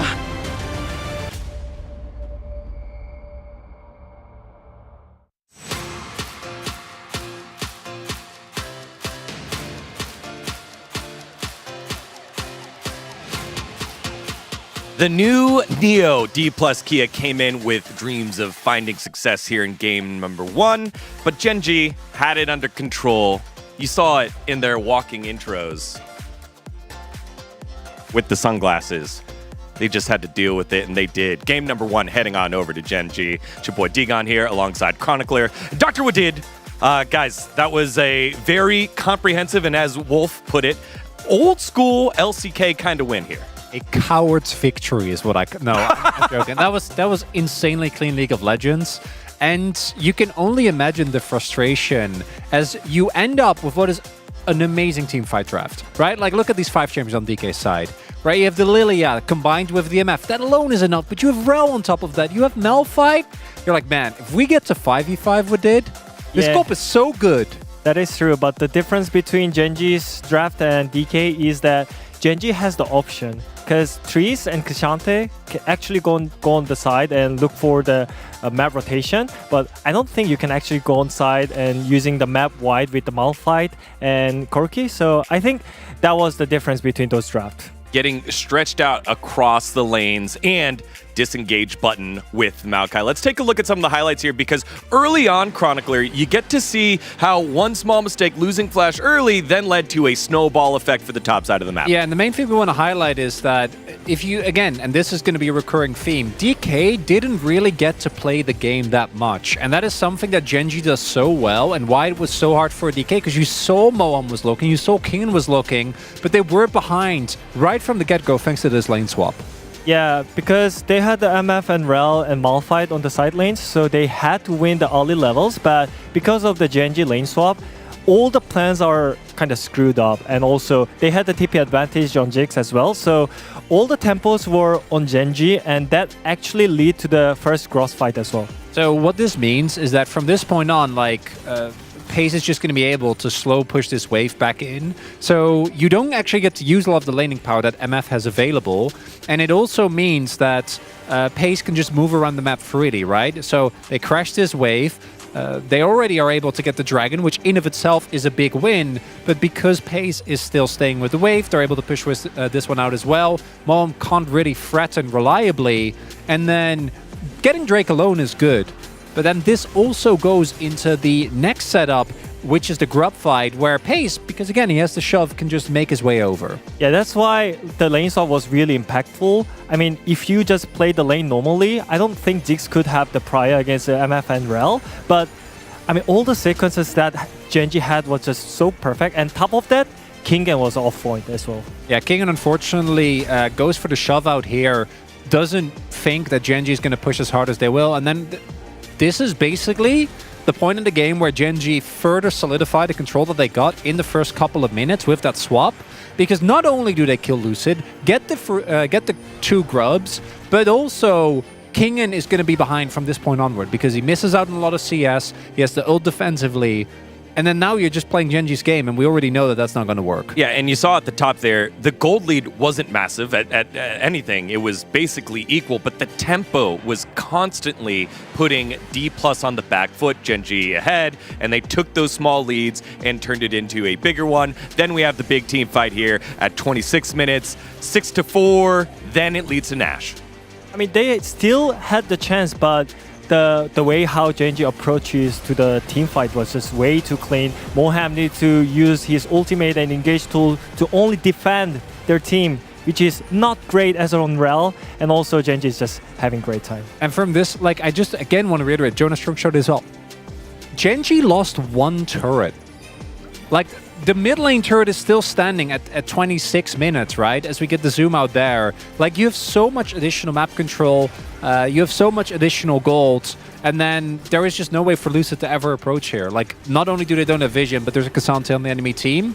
And for DK, they're gonna have to find a way to throw Gen.G off, because even with as good of as a teamfight comp as this was, I don't think Gen G gave them a lot of openings. There was like maybe 1 or 2 angles, but it's really hard against this team. Yeah, you go back to maybe around the Drake pit, there was an opportunity for the Ziggs that he still flashed out of the Malphite ult. Other than that, not many chances for the big 5v5 team fight. Let's see who the POG is here in game number 1. And it does go to the Ziggs. It's Pays getting his first one to playoffs. Yeah, I mean, as we said on a previous show, the Ziggs was the difference between these 2 drafts, and also that flash reaction. I mean, if he actually got hit by that ultimate, I think Gen G could lose all the advantage that they had. It's also a 2-carry composition, so if they do lose Pays or Chovy because of a misposition, which we saw the one time Chovy did get caught out, they do actually lack damage, right? Like, yeah, we make a lot of memes about Cassante, but there's so much threat on DK's side that could be a really big problem. But his positioning in these fights has been one of the strongest and most reliable points for Gen G, and we see how heavily they rely on it here in this game. Yeah, I wanted to see Gen G show that they're the best team in the world. In this one, it's, hey, look, here's clearly what the other team wants to do. We don't need to be flashy. We just need to be solid. They're able to do so here in game number 1. Let's see what else is in store for this best of 5. Can D+ come back? Let's find out as we send it on over to Valdez and Wolf. Thank you, Tigon, Wadid, and Chronic Heckler for bringing that hard-hitting analysis here after game number 1. Yes, it was a very suffocating win from the side of Gen G. The Ziggs was excellently played from the side of Pays. Also, Maokai presses R button sometimes. That was really good. Was surprised to see no votes for Canyon for that alone. DK are going to pick the blue side, unsurprisingly, Wolf. Yeah. I ended up voting for Pays because I thought he ended up just ultimately having the biggest impact. Had that really cool flash as well. A very patient game of League of Legends from Gen G. Patient? Yeah. Wow. Obviously, D+ are going to take blue side to bring it back to seriousness here. And I wonder if Gen G will also budget that Nasus ban in that we have seen everyone else ban since Showmaker played it that one time. I know you weren't super thrilled about the Azir ban on red side, but I feel like on blue side, definitely a little bit more viable here for D+. And yes, it's very strong on this patch, but you could also pick it up yourself. Showmaker also a very good Azir. Tristana, gonna eliminate at least the Tristana Ziggs combo. As the bans are looking the same here so far for Gen G, but they might just have to tech that Rumble in the 3rd slot instead. Maokai also still available. Yeah. Could potentially leave Vi open, and then in that way, Lucid's kind of met with a hard choice. You know, do I go for the Maokai or do I go for my Vi? And then on the side of Gen G, you would at least get one of those, maybe if you're thinking about playing the Vi into the Maokai and going for a dive composition. We're going to see a Nidalee ban here up against Canyon. Does make me wonder if they're like thinking about a Sejuani or something like that, as the Rumble will be taken away. Vi available, we've talked about this a lot, is almost a permaban pick against Lucid, but they've often, when it's left open, actually just moved away from it. And it's going to be the Nasus. First pick, first time it's been open since that very first game against BNK. Chovy certainly will have an answer because it's such a prolific pick right now in the meta, and they wouldn't have left it up without a response. The first response will be Maokai, which can definitely keep Nasus at arm's length. Yeah, I mean, the thing about Nasus, it basically is just kind of unpunishable, it feels like, in the mid lane, and then the side lane, he is very strong in the 1v1. So it's a really strong pick, but you're giving them Maokai again after game number 1. Yeah, this doesn't feel like a Vi situation either for D+ with this Nasus pickup. And Ziggs is still available, and Maokai holds people in place, and then you Ziggs bomb them. And this is just blind. It's such a difficult pick to punish with lane swaps being viable, because you can just go somewhere else. And still hovering this Vi pick, instead of going for something like Misfortune Leona, which I feel like would be pretty strong here. Just want to have the Vi. Similar situation. Okay, the MF going to be swapped to here. Maybe Lucid's just having a little bit of fun. Can definitely go MF and Vi, but then you lose the Leona pick or the Rel pick, potentially, that they would want to take. And honestly, I feel like Chovy, because the pick he has into this Nasus is unknown. He doesn't have to lock it here in this third slot. It's very difficult to ban. I mean, it could be. It could be. But they could just get the or the Leona themselves if it's not picked here, as Ivern will be the consideration. Yeah. So not opting into the Lilia choice into Maokai, they go for the other tree in Ivern, which has been a response many times by a bunch of teams. Chovy looks like you might just be interested in playing Corki. Corki is also very strong. Yeah. And even if you get Withered, you still have the Valkyrie to get some distance. You can just use it to avoid the Wither. And if it looks like Showmaker is going to try to be aggressive on you. The main thing about the Nasus, though, is just him wave clearing you over and over and over again. Yeah. 3 points into his E before he starts maxing his Q and becoming a big threat later on. You lose the Rel because you did not pick it up here in this third spot, nor did you pick up the Leona, which I think will have to be banned here, which is fine. Since Chovy did pick up the Corki instead, we'll just ban that a second time. I wonder what comes next here for Genji's ban, because there's not a whole lot of other picks that we really know Moham for at the moment in terms of the support role. Could be a ban towards Kingen instead. Yeah, maybe like a Gnar. And yeah, that's exactly what I was thinking. Drop the Cassante again, and maybe force a Cassante ban. I think that's definitely a viable option. Really, Moham has been the Rel guy. I don't think you really need to dig deeper into his pool unless you know 100% what his second pick is to go for. And he's definitely talking about different other engage picks, and yeah, I think that was his decision. Tell them, like, look, I don't want to deal with Nautilus. I don't feel like Nautilus would have really been good into this. But I don't think so either, but okay.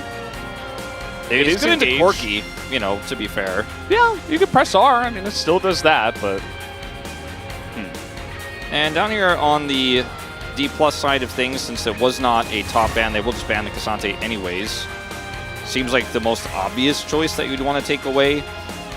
But, I mean, it is red side here for Genji, so they get counterpick if they would like to use it for top lane. If they wanted to get counterpick for support, then this would be where you lock the R4 Cassante, so it feels very powerful there. But if they just swap it up here and blind the support with a Blitzcrank, then, you know, yeah, 100% win rate. I wonder who is in those games. Maybe that Lahens guy. I've heard he's pretty good at this pick. Definitely a Lahens big go-to. And, you know, if they have a bunch of brushes set up, you kind of know where they're going to be. And you can pull somebody out of that. Yeah. Ivern isn't, you know, he's got Daisy, which is going to block some hooks and stuff. But the MF not going to feel too fun. If you know where the MF is ulting, then obviously you have an angle, you can grab her as well. Poppy is going to be picked here in response, and you can't flex this because you are blue side, so we'll be looking to see something else here. Blind Olaf would be pretty crazy, but I mean, the Garen hover. It is a pretty strong pick into most meta champions in the top lane, difficult to punish. And because they have Ziggs, Maokai, they can't play Cannon here. I just don't think that's an option. Maybe Gnar is what Keen looks for, to try to use range. I think maybe he plays Ryze. Yeah, I mean, Ryze is actually a good shout, but again, it's too much magic damage in this comp, and you have a really strong team that can build a lot of MR if you go too hard into that magic profile. So maybe just GP or Gnar here, or Garen. Garen!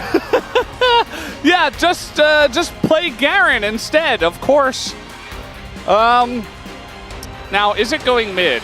Yeah, that's the question. Are we getting top Corki? I mean, I think that makes sense, because you have a melee champion in the mid lane that's going to be just hard shoving waves. You could just answer, spin through the minions, clear that yourself. Silence is very valuable, actually, in the laning phase.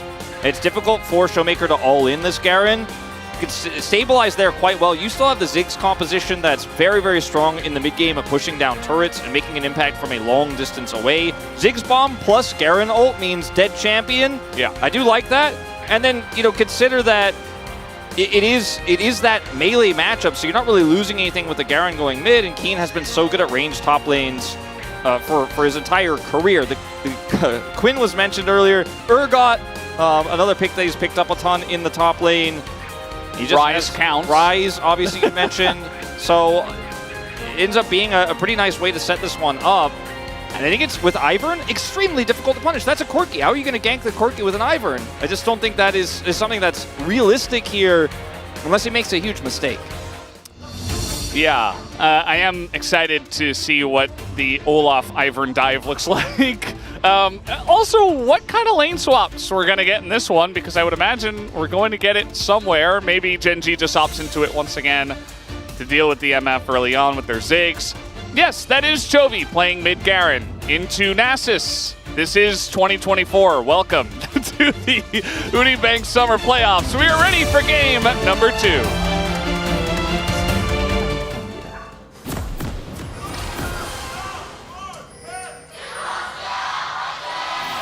미니언 생성까지 30초 남았습니다. You know, Valdez, I have really enjoyed the fact that neither of these teams are on the Senna hype train. They're just on the other crazy wild ride hype train. The Malphite, the Garen, the Nasus. No Senna. No Senna here. We don't want any of that. That's boring. I've seen that champ a lot. I haven't seen Garen a lot, not in the LCK.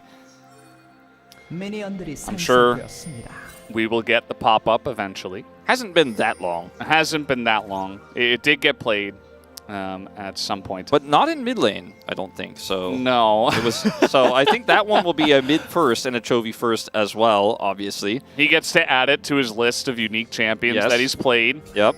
That's always fun. We'll probably get that one as well. Keen at the moment. Okay, so nobody's in the top. Yeah, Chovy hasn't locked his first skill. As he wants to know, do I want to spin through this, or do I want to slap Showmaker with my sword and make him quiet? Is that really a slap? It's more of like a... I mean, look at that broadsword. It doesn't look very sharp, does it? Yeah, true. It's like a smack over the head, I guess. It looks like a sword you'd give a child to play with, you know? Yeah. Plastic lightsaber. It's made out of foam. Yeah. But obviously we'll go for the E first there. But was waiting to see what Showmaker would do. It clears the wave. Yeah. And, you know, blind Olaf, generally not great. I think into the comp, it's fantastic, potentially. I think it would be much better if it had healing, if it had Senna alongside of it. And I do feel like we've kind of gone a little bit off the rails here with this new 14-16 meta and all the new weird picks. And even the fact that Senna's just ignored again, second game in a row. Where am I, Wolf? What's happening? You're sitting right next to me on the English caster desk. Koreans are over there. Look behind you, yeah? Oh, yeah. We're on the D+ side. We're at Lol Park. And yeah, it's a blind Olaf. Now, the reason why I felt like this blind Olaf pick was kind of okay in the outset was just because that Kennen pick that seems like the best is, yes, Garen mid debut. There it is. And we will see Chovy add it to his unique pool, I imagine, the next CG. There it is. How could we have known, Wolf? Well, it's just what we do here at the LCK. But like, Kennen isn't the only way this can be countered. I feel like Gnar would have felt pretty okay into this. And the fact that this Garen pick has been being played so much by Chovy, like, this isn't a surprise or shock to anybody because it's been going around through solo queue, just like Nasus was going around for Showmaker on his stream and stuff like that. But this was like being tweeted about by everybody. It was very known, this pick, and then it just allows the Corki to go top, which ends up being a comfortable matchup when you have an Ivern. If you had a stronger ganking jungler, 4D+, you might be able to actually punish that Corki, but he is Valkyrie, and I don't think he's really going to care that much about the Ivern. Now, look at Lucid right now. He is coming up here. He needs to hit that root, and then maybe they could do something. But if Keen just Valkyries it, then I mean, he doesn't care. Also, Kingen is just not really a champ, but he does have Ghost. There's the Valkyrie. Keen will flash straight into the root, and the Olaf's on top of him, and Keen is just so dead. There's no way to get away from that one. Now, if the flash were better, he probably would have gotten away, but instead he just dies. And Lucid sets up first blood here for Kingen. Oh! Wow, that was sick! And now, instead, Moham is able to flash in front of it, and he will have to give his life for the kill. That hook was definitely going to hit Aiming, who also flashed away. And so it doesn't, you know, it was all very cool and flashy in the bottom lane, but it's still just a kill for Gen.G. Yeah, just a kill goes over. It's picked up by Lehens. As Chovy is dominating this matchup, we keep watching it. And, you know, Aiming, on one way you might look at it and be like, wow, he really did Moham dirty. He flashed away and Moham gets hit instead.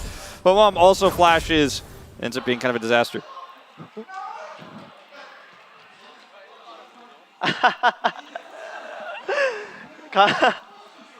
가렌 덤벼라. So I'm guessing this is when it was locked in. I'm not 100% sure the context of this. Now, Keen Valkyrie's first, and that gives Lucid the opportunity to hit him with the trigger seed.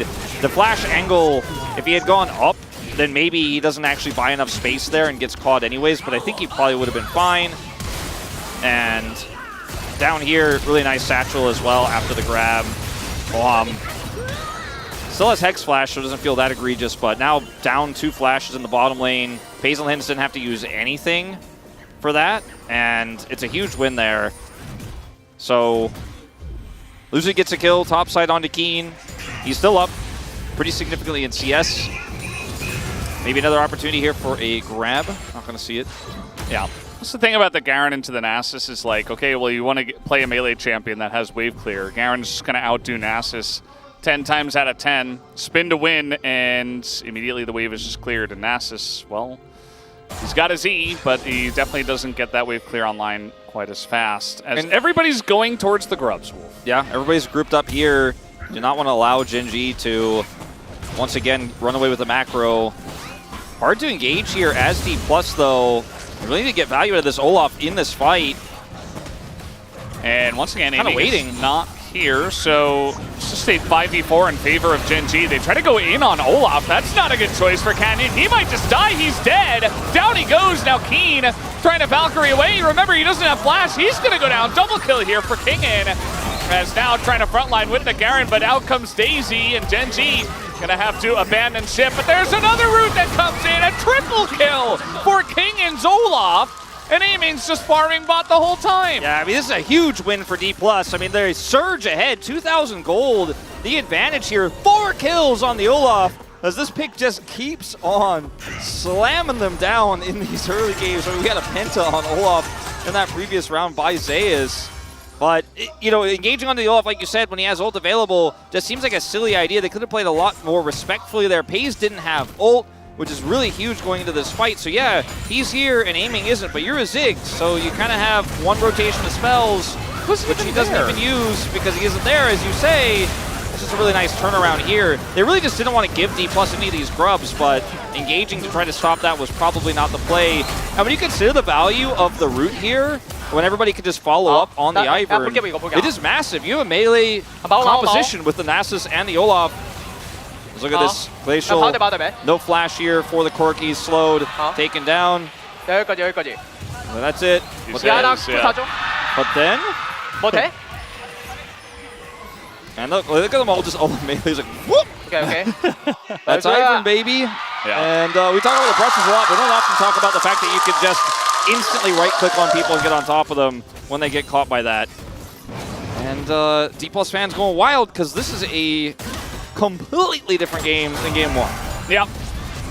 And, you know, Garen doesn't care about Wither either, so he's just kind of running at him. Now, Kingen, I don't think he really cares, and Gen.G are just not respecting the Olaf at all, as now, finally, we're going to have a satchel to deal with this. I mean, he's got Ghost. Got to respect this champ. Yeah. At least the ult doesn't last for too long early on, as now, oh, that knockback on a Lucid stops the hook from coming in, but it doesn't matter, as it's still going to be the kill. And now Kingen, no Ghost, no Flash, no ult. He can't get away now, as this is going to be a huge shutdown. They're going to give over to someone. It should be Keen, as eventually, surely, okay, he does take him down. 600 gold and a free turret down in the bottom side. It's all fun and games when you're getting plates topside for Aiming, the Gold King, until your bottom side is left out to dry. And as much as we said, oh, they should respect King in there, because it's true, he has Ghost, he has ult. If he uses those tools, then he's diveable. And now the satchel's going to come through, and that is going to be first brick for Gen.G on top of the shutdown. And we see a 2,000 gold swing back now into their favor, as Lehens will also pick up his 5,000th assist in that moment. Yeah. And Lucid also with another unfortunate flash here. Because, look, Kingen used all his tools, and you're still pushing up to try to contest Dragon here. You don't have the numbers advantage. Oh, no. He's caught, pushed back like you mentioned. The Maokai root coming out as well, just to guarantee Canyon's like, no, you don't have ult, you don't have Ghost, and you don't have Flash because you have Ghost. So you're dead. Flashes for the play. And much more high-value flash than his opposition on the other side. They give the kill to Keen. So the Corki gets 600 gold injected. And, you know, just like that, things turn around. Yeah. And, you know, DK, they did get that top turret. Aiming is still the Gold King. He picks up his BT. They maintain the lead, but as you mentioned, I mean, it's just so much gold taken here by the side of Gen G. They catch up in a big way. And I think it was a bit of a surprise that Keen was down there, right? But obviously they knew he wasn't topside because they were pushing the turret there. Can we dive a Garen? That's a good question. I don't think so. Well, we're going to figure it out here at the LCK. The answer is absolutely not. Not even close. Maybe with Lucid. I think with Lucid, follow-up here, probably a get-up. Maybe. Well, that's going to be an axe to come in. There's the root as well. Chovy in a bit of trouble. And the knockup comes in from Daisy, and finally they do take him down. But now counter dive up on the top side. Can we dive Nasus? The next question, this one much easier, although a lot of damage did go into Canyon. That is going to be a kill going over to Pace. Okay, so ends up being a 2-for-1 here. Kingen taken out as well. And, I mean, you couldn't kill him the first time because he cleared the wave. Chovy in the bottom side. Kill him the second time. When you leave a big hole in the top side for his Ziggs, Demolish is going to proc. Yeah, I mean, that's it. You guessed it. It's going to be another turret for Gen G. Yeah, I mean, trading turrets against the Ziggs, never a good idea. Diving a Garen in general, not the best idea. They make it work, but it doesn't feel like they're trading up in any way. That's another turret that goes over to Gen G, and 5 grubs as well. I mean, that's part of why they're able to take that turret out as quickly as they do. Like, we're showing Chovy's first-person view here. And he makes that call and knows the pings on the top side on the minimap instantly. So they go through and make the play. Kingen dies here. Oh. Yeah. I didn't even realize he died. Yeah. Okay. He goes down off camera, but little did take bonus that kill. extra turret shot, so it's just not ideal here. And then obviously root into hook into combo. Didn't think about the Maokai Blitzcrank synergy. Maokai, he kind of just works with anything you have to aim. He says, no, you don't. Yeah. Not when my ult's out. Reminder that they gave Gen G Maokai Ziggs again, and they first picked Nasus when Chovy is a known Garen mid abuser. Yeah. Didn't seem like I gave him a little pass in game 1. I think it's really difficult to draft into Gen G in general, but I mean, they felt like they were safe when they saw the Corki lock in, but then they blinded the Olaf and they gave him the Keen Flex. And once again, Valdez, even though you have the Ivern on your side as D+, and you can't see, it's a little bit scary on the map. When you don't have control, Gen G are super oppressive. And they don't have a Tristana this time, but they still have the Ziggs, as you very expertly pointed out. And he is racking up money. 103. Yeah. I thought that when they banned Nidalee, they were going to first pick Maokai. I thought that would be the idea, but it didn't happen. Lahen's going to get rooted, but well, he's decently tanky at least. Going to hook in Daisy, give some extra gold over 50 for himself, of course. Also, take a look, by the way, at the different build from Pace. Yeah, this time when he doesn't have to play safely, this time when he's not vulnerable to a dive comp, just going to go straight into burst damage. Luden's Companion here, no tier required. Showmaker once again is in trouble. Oh, where have we seen this combo before? Well, press R, drop a hook, Pace not even needed, drops a bomb just in case. Yeah. And, you know, I don't think he cares too much about missing that ultimate right now because it's not going to affect his constant push towards his mid turret. Only 10 seconds left on the plates, so won't be picking up any more of those, but so much gold already in the pockets of Gen G here.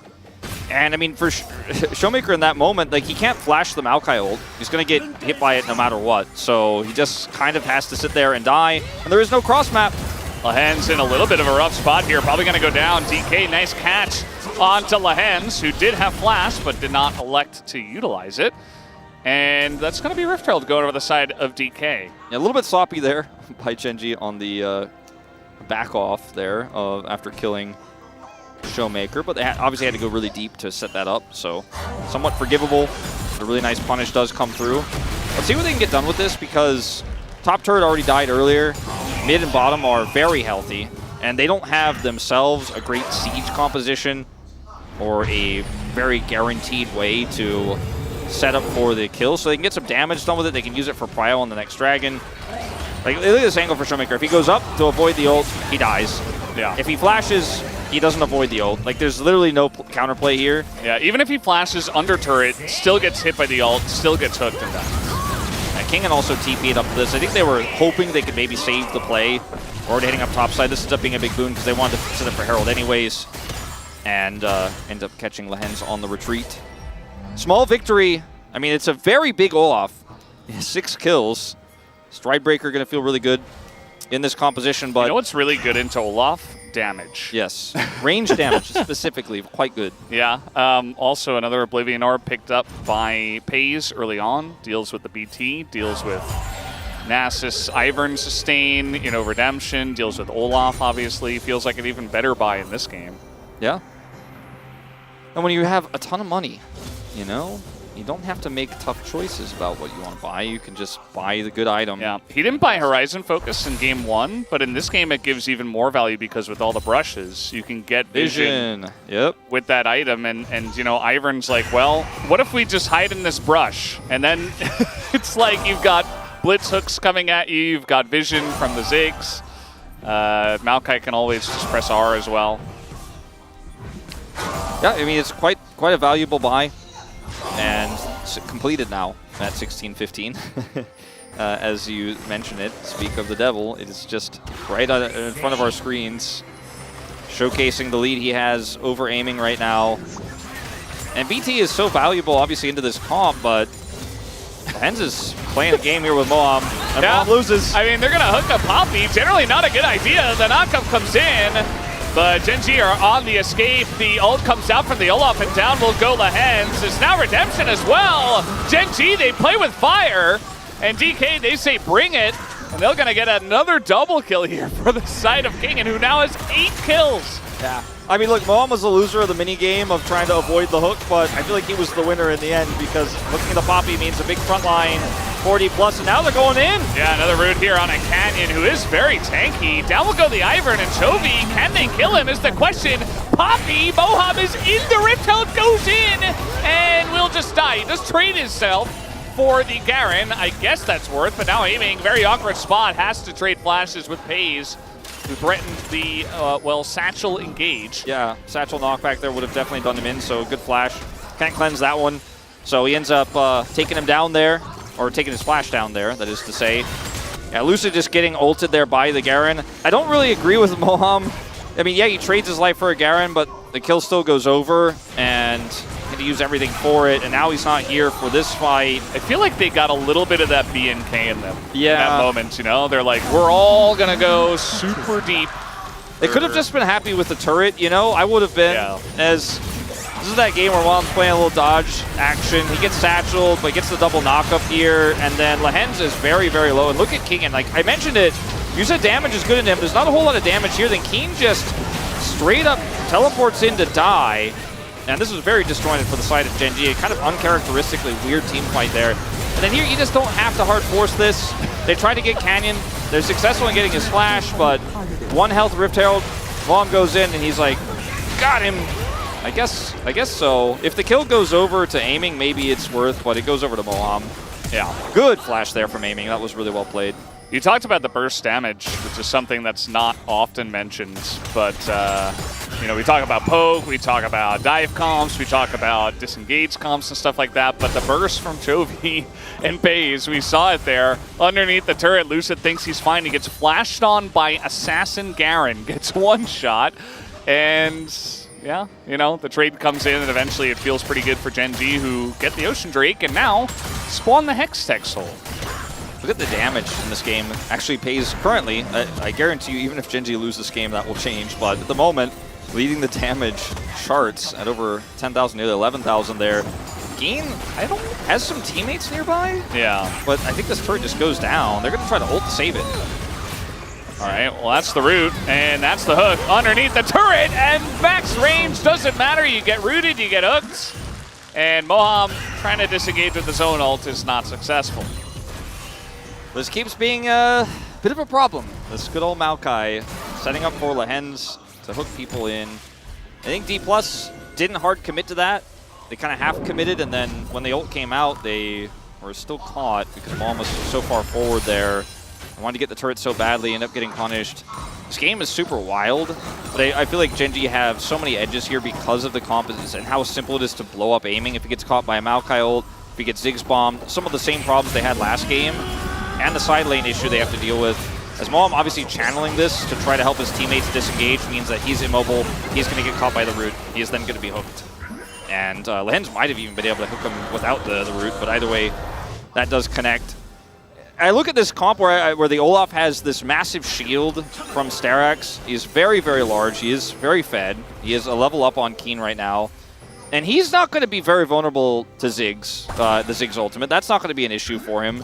But long-term damage from the Corki within the Garen ult might just blow him up when he tries to actually frontline. Yeah. Still got to run through mines and stuff and some bombs, so. And while he doesn't have Senna to back him up, he does have an Ivern. So the fact that this Olaf is so big is very punishing for Gen G when they make mistakes like they did next to that dragon fight. And if you are split up or if you teleport on top of him, he is going to he's going to do a lot. So I mean, there's still an angle here. He can run through Canyon's ultimate. He can block for his teammates and set aiming up for success. And obviously the follow-up to Lucid's roots. Oh, no. Oh, God. Oh, not again. Boham! Boham, he's got flash. He's actually trying to set up a play. Redemption on top. There's a bullet time. And, well, Boham does go down in the end. Daisy will not get her revenge. In fact, this is gold given over to Keen at the end of the day. And Lehens, I mean, if you give him an opportunity to play Blitz, he will play Blitzcrank, and he will run the game. Yeah, and that has kind of been the way it's been for a very long time here in the LCK. Is D+ are just going to see Gen G back off and look to try to sneak a Baron here. They absolutely can two-man this, but Canyon, will he scout? He's got Sapling, he's going to control ward it. They know, but they need to show up. He has TP, but he's a Ziggs. They might be in trouble here, Valdez. TP coming through as well from Showmaker.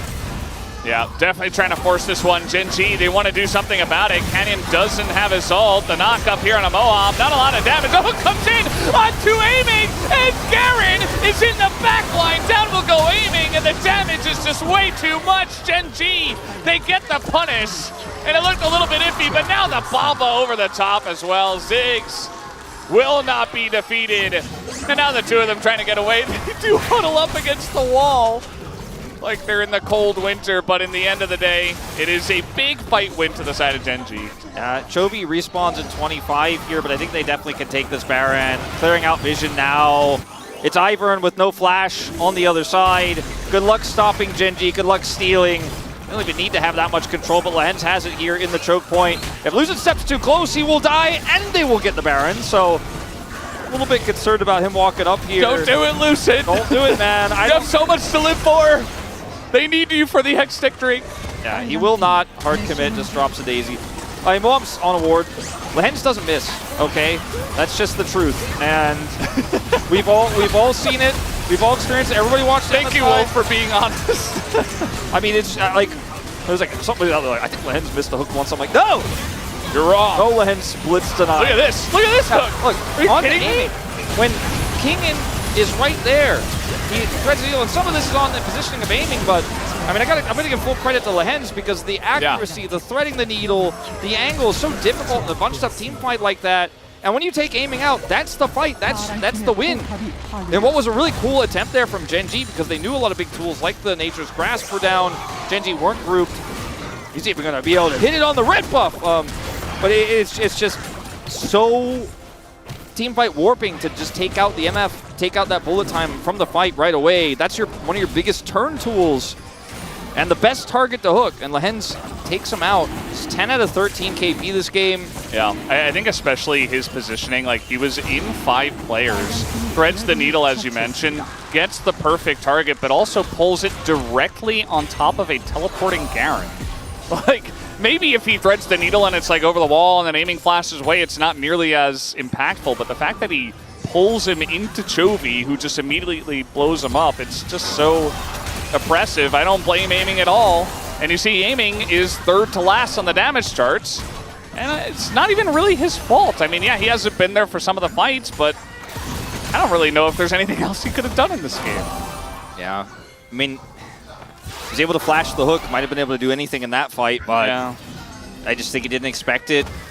Really classic Lehens. And the kills are close, but the map control is not. Oh no. Again! Oh, Showmaker, he gets rooted at the very end of the Maokai ultimate, and it's just set up on a T for Lehens once again, who presses the Q, and they have the damage from ahead. And this is what this composition does. And right now, Lehens, for this game, career is 8-1 on the Blitzcrank. And it's looking like he's going to turn it into a 9-1, 90%. With the setup he's been given by Canyon. Some quick math there, Wolf. Yeah. Nicely done. Yeah, I mean, you know, sometimes you can do math on stream. when it's you know, base number 10. Here comes Kingin. You know, the issue is, yeah, the Olaf is huge, and he himself is really fantastic into this, but he's alone. Nobody else can really follow up on him.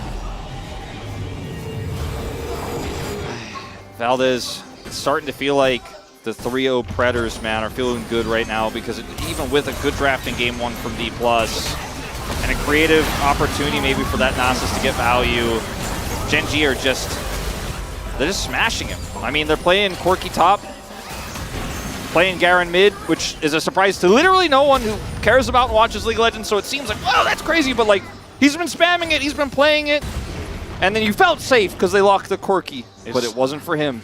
Yeah, I think, you know, we saw Showmaker pull out the Nasus against BNK. It got a win, and maybe they're saying, okay, maybe we can utilize this again, but not into this team, not in the Chovy. King instead, trying to go head-to-head against Chovy's Garen down 2 levels. Kingin bursts into laughter because there's not really much else you can do at this point.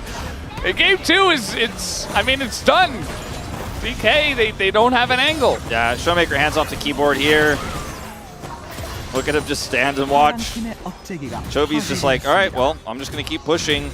My team has full control of mid. That inhibitor's down. He's got Mortal Reminder as well. Nobody's healing in this game. Nobody's healing. Nobody's doing damage. Everybody is, however, getting hooked, as aiming will avoid this one. Yeah. But, I think playing, you know, MF in the last game could have been very nice. In this game, just doesn't feel nice at all.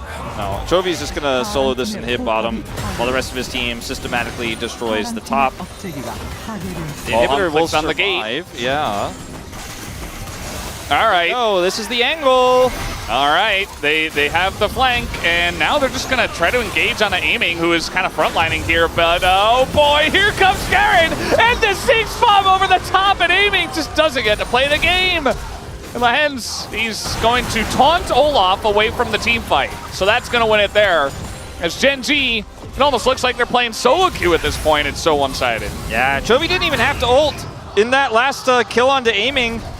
Not sure who he ulted ultimately here, but somebody died, I think, off camera while we were watching Kingin try to chase Lehens. Oh, the game is over. It's 2-0 for Gen G. This is a playoff best-of-5, everybody, and Gen G are just smurfing on them. Remember, Gen G lost their first game of the season to this team, and it was a very one-sided game, but the reads are just so clean here in this draft for Game 2. In Game 1 as well, they're able to get the Tristana and the Ziggs with the Maokai. They get Ziggs Maokai again, but it was really the Maokai Blitzcrank combo that did D+ in. The Ziggs was still good, was still getting gold. Yeah. And D+ looked so crushed, so defeated. I mean, there were smiles on Showmaker's face, a big sigh. Kingin laughed when he died in the bottom lane there, solo killed by Chovy. Because you just know, man, we came into this series thinking maybe there's a chance, maybe this goes 5 again. It's D+ versus Gen G. That's what history has showed us for the last few years, but not this year and not this season. Gen G with a massive, massive stomp in Game 2. Arguably more one-sided than the first. But I mean, that's even possible. It was one-sided in just a different vibe, Wolf. They found 2 different kind of zones to do the one-sided games in. Gen G 2-0 ahead. It has not been a close series. We'll see if DK can come back after the break. We'll be right back.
번만 더 보자. 공식.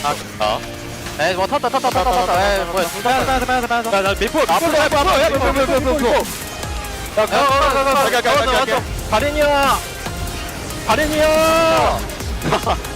야 나와서 죽겠다. 야 불새 죽는다. 안 죽어. 타서 죽여. 나 올라파 내가 레터 끊을게. 시원한데? 강인데? 가렌 사기라니까. 뽀삐도 잡아버려. 지금 혼자 재밌는 거 했네. 야 올라파 레터 끊으면 좋냐? 끊으면 끝나긴 함. 어차피 끝나긴 한데. 제국다. 나 인피를 못 뽑았네. 인피 이제 뜨는데. Wrath must be met with wrath.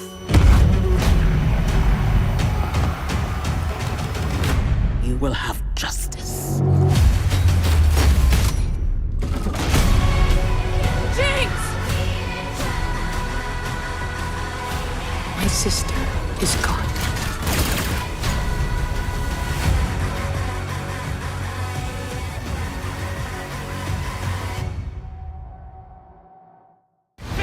And that will do it. Gen Z will take the 3-2 victory. They will win. It's silver.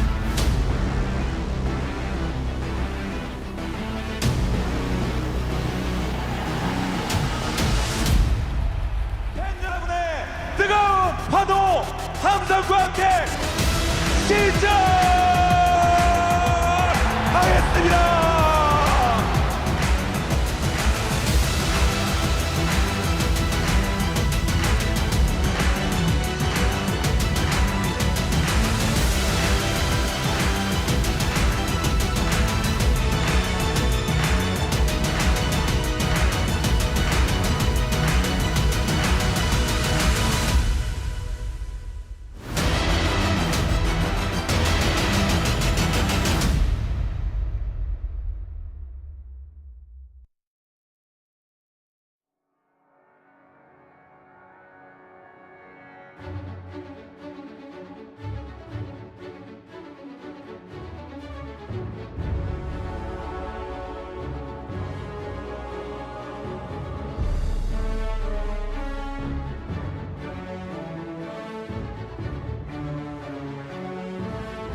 LCK의 길이다. 새로운 기록의 장을 이렇게 엽니다. 뉴 네오 데플라스기야 밑바닥에서 다시 올라왔습니다. 이번엔 진짜 죽인다.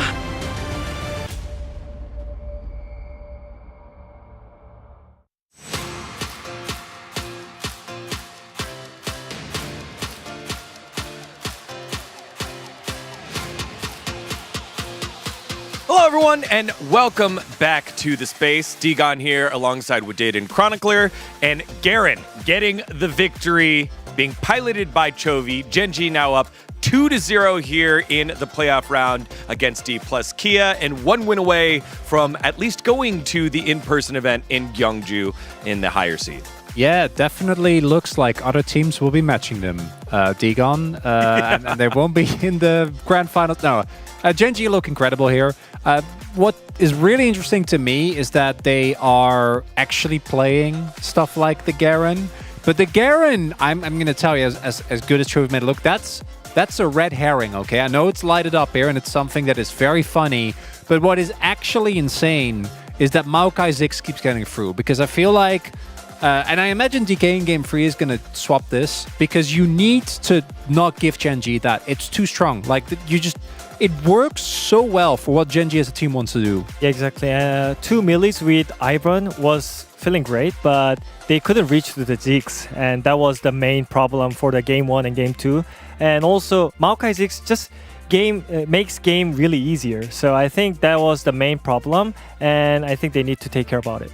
All right, well, let's take a look at some of those early highlights here, because early on, before Maokai can press R and engage, Olaf got in there. As Wadid mentioned, and what I loved is that both Nessus and Olaf, because they're old champions, they don't really have great ways. That's their one weakness, right, is getting kited. And being in a position where you're not actually able. This is coming after an early kill. And if you have an Ivern for the extra shielding, plus helping you actually get on top of targets, Olaf in these early fights can just pop off. Yeah, that's true. And that's why they completed the comp with the Ivern here. And yeah, it worked pretty well until Pace is having a deathless series by far. Yeah, it worked well in these early skirmishes, but I think we see again in the mid game, this all looks great and this sets them up for a good scenario. But then Lucid makes a mistake in bot side. Moham makes a big mistake in mid when they overchase and don't get the dragon. Showmaker ends up falling like 120 CS behind. There's just continuously in this series, the longer it goes, we see very clearly how far ahead Genji is. And everyone on DK basically needs to play perfect, and that's just not happening. Yeah, again, this is a composition you needed to snowball with, not like take a lead in scale, snowball, and with the Maokai, with the Ziggs, as you both have said, disengaging, buying time. They were the ones that are able to scale up until this Baron here at 21 minutes, and finally these two teams collide, and it goes the way of Genji. I mean, look how calm is Lee Hans right now. He was focusing on Poppy, but just right in time, he hit the hook on the MF. So I think right before the Nash fight, I think DK was favorite in this game, but after this phenomenal play by Lee Hans, the game was totally done. Yeah, game is just immediately done. And I don't think aiming has had really made an impact in this series, but also like that's not, he's playing MF. And yes, in theory, in lane, she is obviously insanely strong, but DK is going to have to really change how they're playing, because right now, aiming doesn't get ahead in lane, because Pace is Ziggs, and he's a great Ziggs, and Genji actually used the Ziggs across the map. And aiming in teamfights can't do what he's done on the Kai'Sa, on the Ezreal, because that's just not really how the pick works. So I think DK, they're going to have to completely change up what they do in this final game if we don't want to see a 3-0. All right, POG time. Let's see who gets it here in game number 2. Is it the Garen? No, it goes to the Blitzcrank of Lehens. So many of those mid-game clutch pulls onto Moham, onto the Misfortune that led to them snowballing the game towards their favor. As we said, the difference between support right now is showing up. That we already talked about this in pre-show, that maybe Moham will struggle against a good support, which is Rehans, and he's literally showing up how he's experienced and calm and collected. What to me is insane as well is the confidence and bravado of him being like, I'm going to blind Blitzcrank. That's a really big sign towards Mom. Like as a support player, right? Is the enemy support blinds Blitz? No way. That's disrespect. I mean, yeah, for sure. I mean, like as a Blitzcrank, like you can get counterpicked all the time, but you showed up the Blitzcrank on the draft blind. It's just amazing. Yeah, I think the Can You Vote, he played Maokai. We went for Pace because I think Pace is having an insane series. And the Maokai again, him never dying, him never getting caught. As Wadid was saying, deathless still so far in the series. Surprised. Chovy at the very end, we got to hear the comms yelling, "I told you Garen was broken." Still didn't sway the voters as he didn't get a single vote in this one. But that's how good Gen.G has been so far in this game. But it is a best of 5. Will they close it on out and be able to get it? Or will D+ be able to come on back? As I gotta ask, what ban gets dropped here? Ziggs is clearly a problem. Maokai's clearly a problem. What drops so that you can insert at least one of those in there? At least ban one of them, please, please. Or you can actually get the Maokai by themselves because actually Lucid is having a great win rate on Maokai as well. Yeah, I imagine they're going to drop and pick Maokai. Otherwise, maybe the Azir, and then first pick that, and then see if that gets you somewhere, because the pick is obviously really strong. Yeah, all right. Well, we'll find out. D+ looking to try and buck the trend and get themselves a victory on board. Gen.G looking to close it out 3-0. Let's send it on over the casters to find out.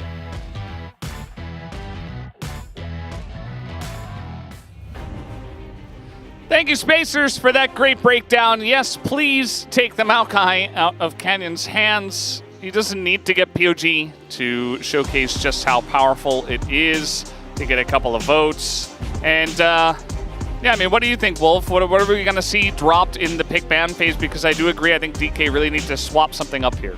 I think dropping the Azir is a good start. Especially when you have blue side, you can pick it instead if they ban the Maokai away from you. And if you were given the opportunity to first pick Maokai, you should take it. They had it in Game 2. They did not grab it themselves. We did mention that obviously it's been a really high win rate for Lucid on the pick. I think unfairly often characterized as a weaker Maokai player because in spring he had some pretty wonky games on the pick, but I think it was just his inexperience. So moving into this third draft and D+'s last blue side draft in this series, make use of the fact that you can pick these high prio picks. And if you pick Maokai and Chovy picks Azir, you have Nasus if they leave that one open again. They left it open last game, so maybe you have that opportunity to counter it like you did against Closer in our first Nasus game of playoffs. So I think that definitely some of the reads here for D+ are kind of off. I really like what Chronicler said too about not playing to what aiming is normally good at. It's taking over the game on picks like Kai'Sa, Ezreal, Zeri.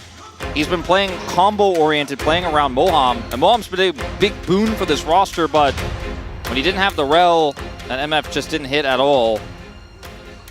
Let's see what they'll change up, because if they don't change anything, I don't think it's just a play better and we'll win the game situation against Gen.G. No, I mean, if they could, out of nowhere, you know, up the play level by 3 or 4 times, maybe. Azir is going to stay on the ban list, so that's not changing. And on the side of Gen.G, you don't really have to change anything. Yeah, no, you really don't. I think there's no reason to leave that LeBlanc open. We see a Maokai ban here. It's the question. Or just, you know, like we've all said, just pick it away. Just feels like the fact that they had the opportunity last game and they didn't take it makes me wonder if they just don't trust Lucid on the pick at the moment. They'll ban Tristana again. You could ban Nasus if you're really worried about that. You know, ban the Nasus on blue and then pick the Maokai. I am very, very perplexed here. Smolder going to remain the same. Like you said, Gen.G don't need to change anything. Yeah. Don't need to worry about that Smolder scaling. Okay, they ban it. So this is what I was kind of feeling because of what happened in Game 2. Now, Vi is still available. So that might be a look here as the Rumble is a required ban. And maybe they'll play some sort of pick-based comp instead, but again, that's not really playing to aiming. That was the other type of Gen.G that we like to see in Round 1, where we were a little bit concerned about some of aiming's play. Just going to be first pick Nasus again. Okay. So, yeah, I mean, you take the Maokai away, it's going to potentially make the Ziggs weaker. I think there's no reason you don't pick the Ziggs anyway. I think the Ziggs is still very strong. I think Paze is fantastic at it. He's showcased many different play styles, many different comps he can play with, and many different build orders in his items as well. Like, the guy's understanding of Ziggs is much better than everybody else's, including DK's. Yeah, at least here in the LCK, that is for sure. Corki still flexible, as we've already showcased in Game 2, but might end up opting into the mid matchup here, depending on what Keen does pick. And there's the Vi that he hovered last time, didn't commit to. I think he's just teasing us. Some of his favorite picks here, with the Lee Sin also being hovered. If he locks the Vi here, you know, remember, this is not going to be where they're going to lock an Ahri here. It is still pretty strong with the Nasus, obviously, because you have the Wither on top of all of Vi's damage. It is quite strong. But this is not a traditional Vi comp. This time they'll take the Leona, maybe, here early. And that indicates that we're probably not going to see the Misfortune lane. Yeah, I don't want to see Misfortune again. I would love to see Zeri picked here, actually. Same. Because then you can try to match it against the Corki potentially. Nasus can also go top. Now, if you don't lock the Garen here, it's probably going to be banned. But if you do lock the Garen here, then you're playing everything face up. And you also don't have a jungle pick. So if you just leave this to a jungle pick for Canyon, there's a lot available. And Italy's up this time. Then, you know, at least you get a ban out of it, but they will just lock this. Yeah. It's pretty sturdy, very difficult to gank, even with a Vi, especially when you have full prio non-stop. This is going to get pretty interesting when we get in. If we get like another flexible mid-top pick from DK, we could see some like last-second swaps between players as well.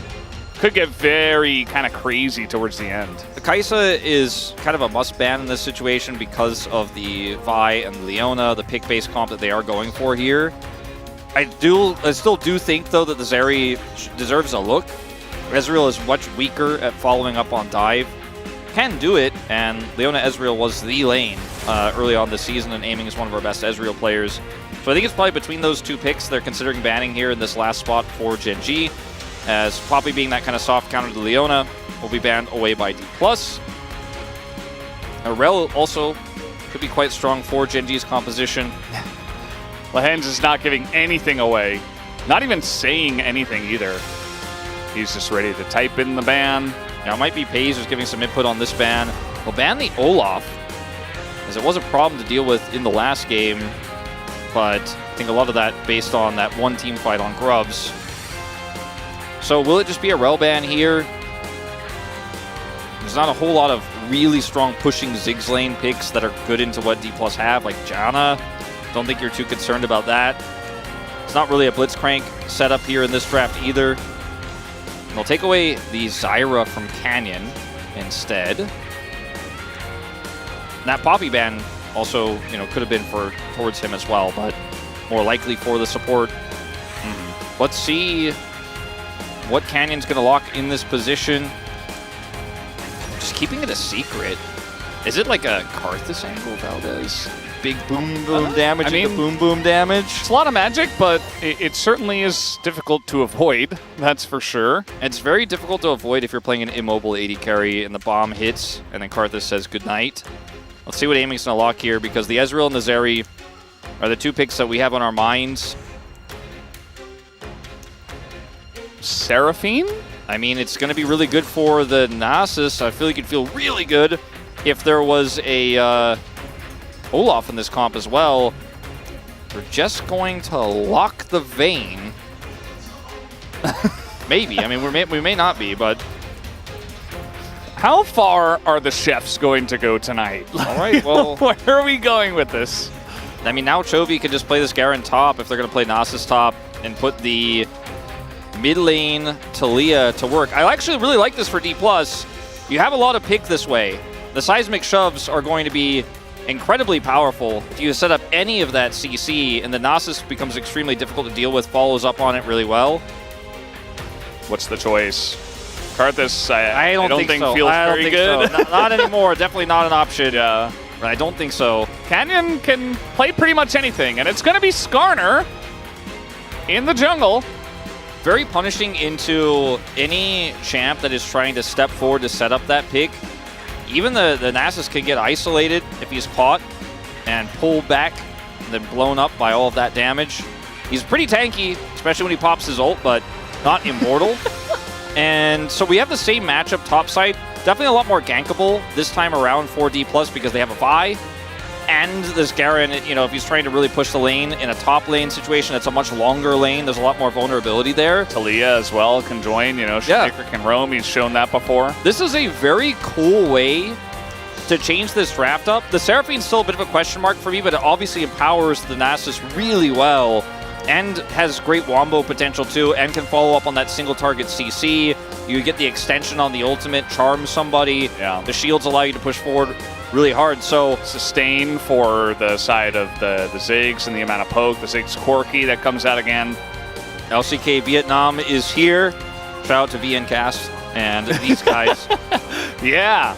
And you know, Vietnamese League of Legends is getting very, very big these days. A lot of people are watching in Vietnam. Yeah, I can't saw the fans. They're so active.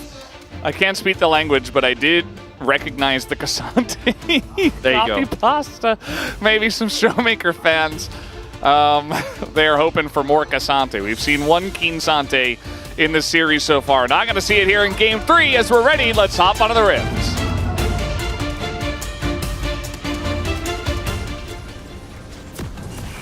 소환사의 협곡에 오신 것을 환영합니다.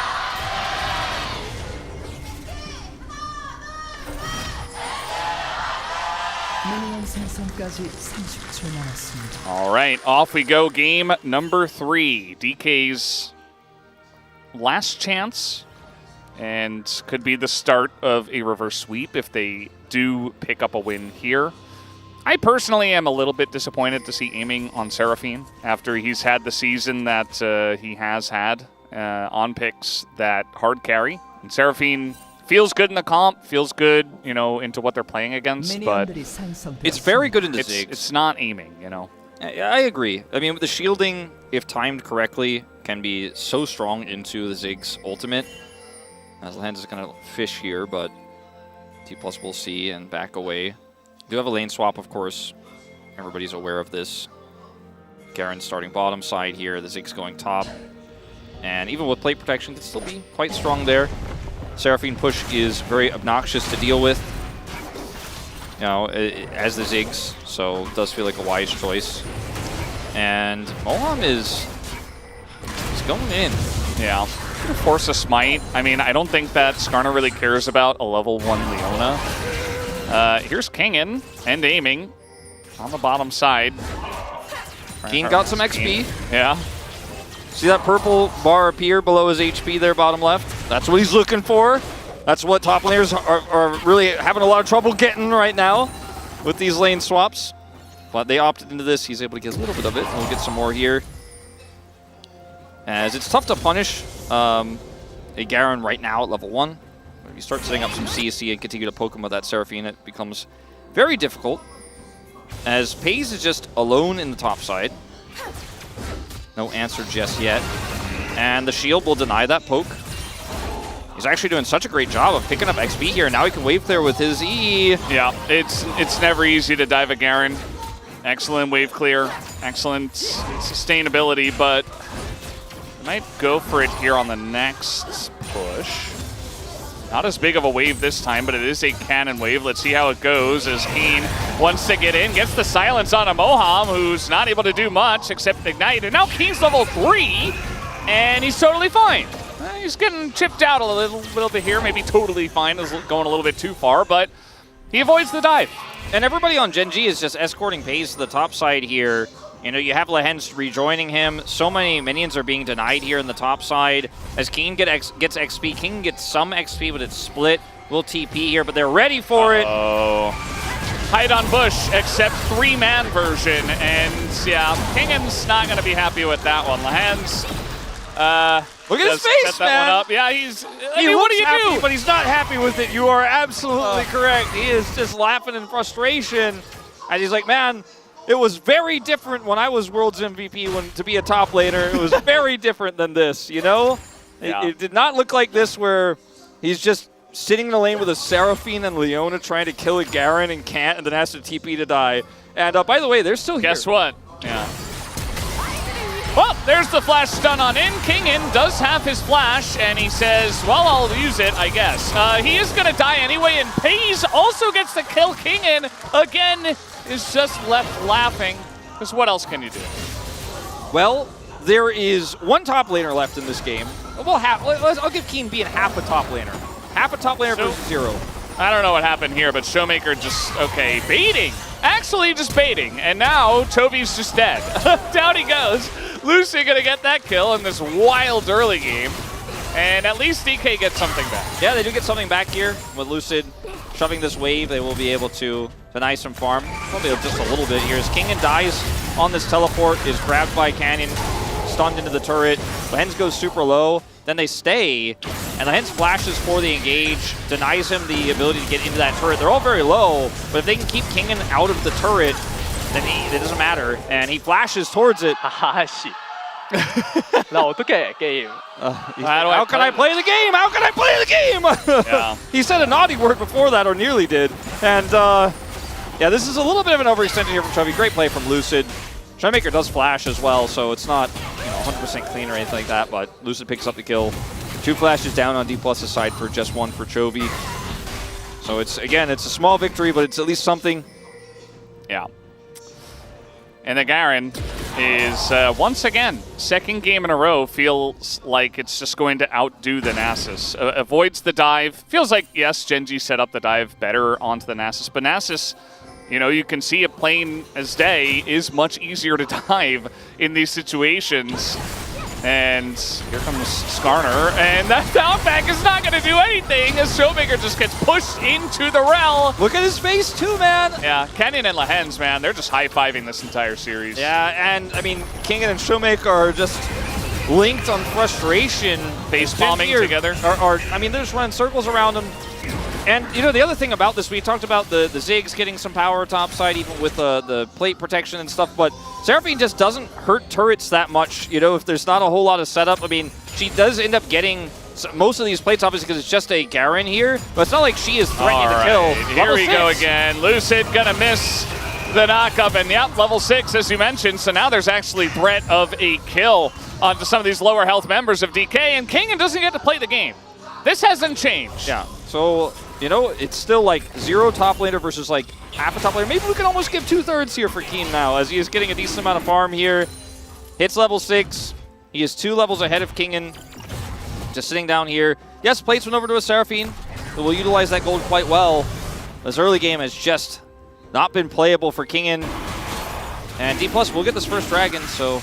And it's a Chemtech, so on one hand, that feels nice because you don't have Chemtech Soul, but actually Chemtech Soul is pretty good with the Seraphine comp, so maybe it's not really all that great, actually, but yeah. I'm trying to find the positives here. I'm trying to find any good news. That turret's gone, by the way. Yeah, that's not the good news. As yeah, Showmaker, as soon as he sees, tries to set up a shove, but good luck. That Skarner is just too fast.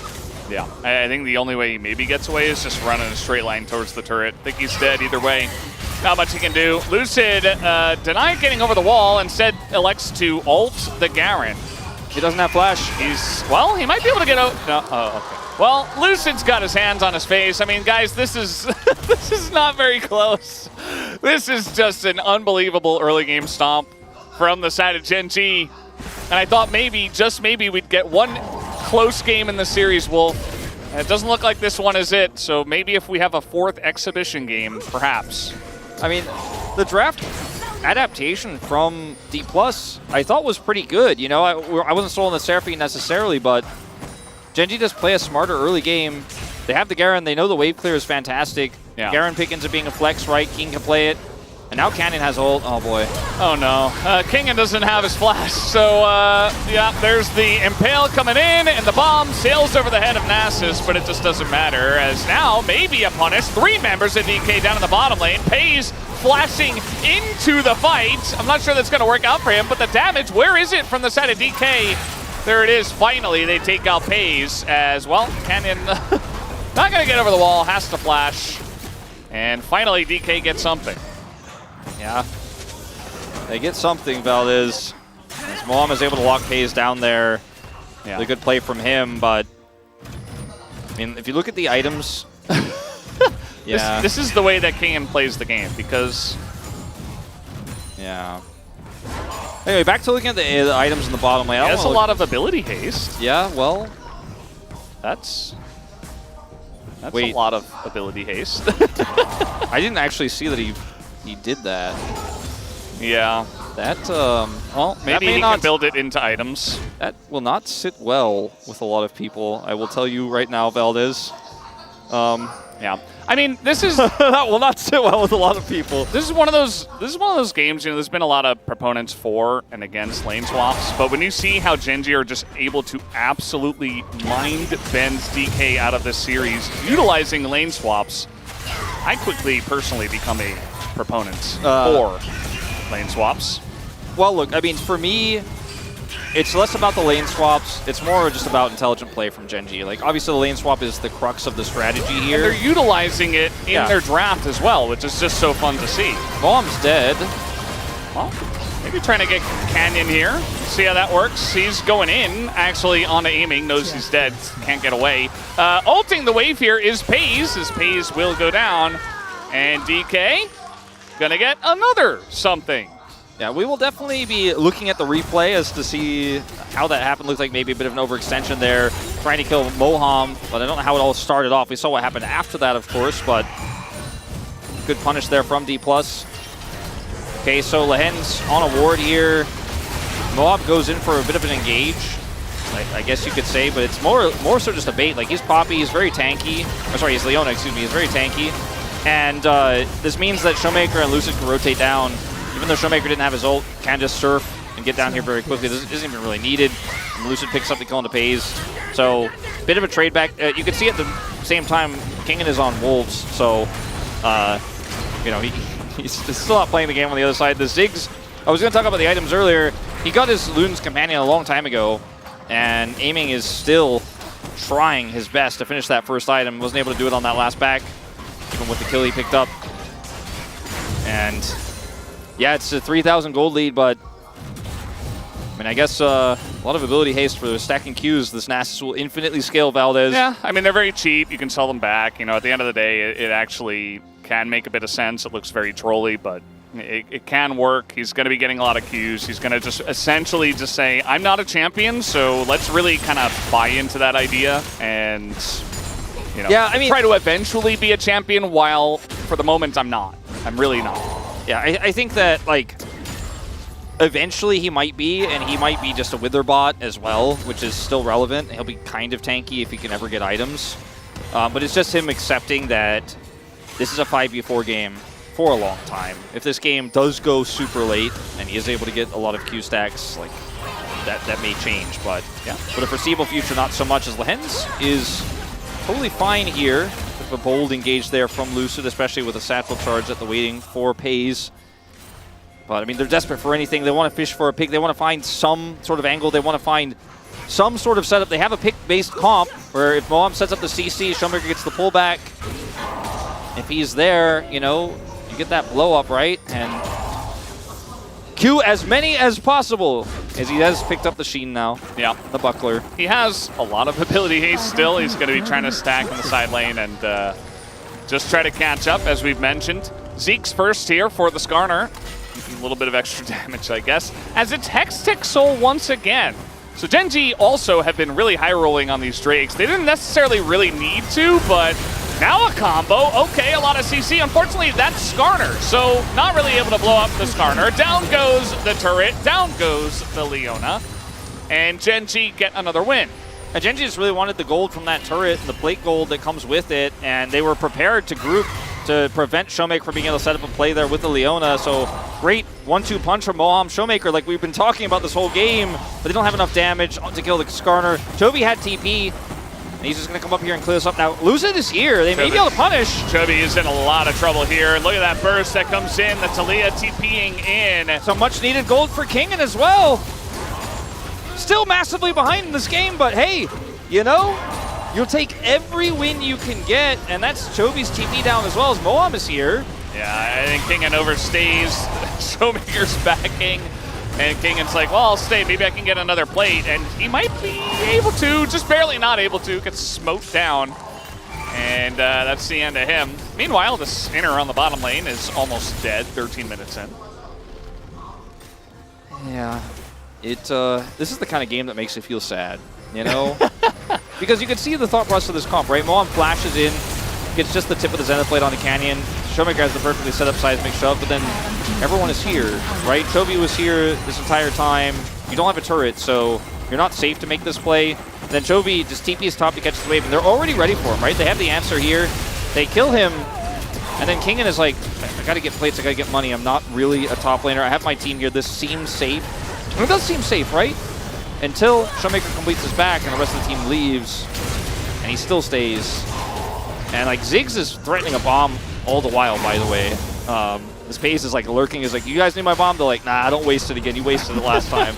And he's like, okay, I was just saying maybe if I got the kill, they're like, nah, don't waste it.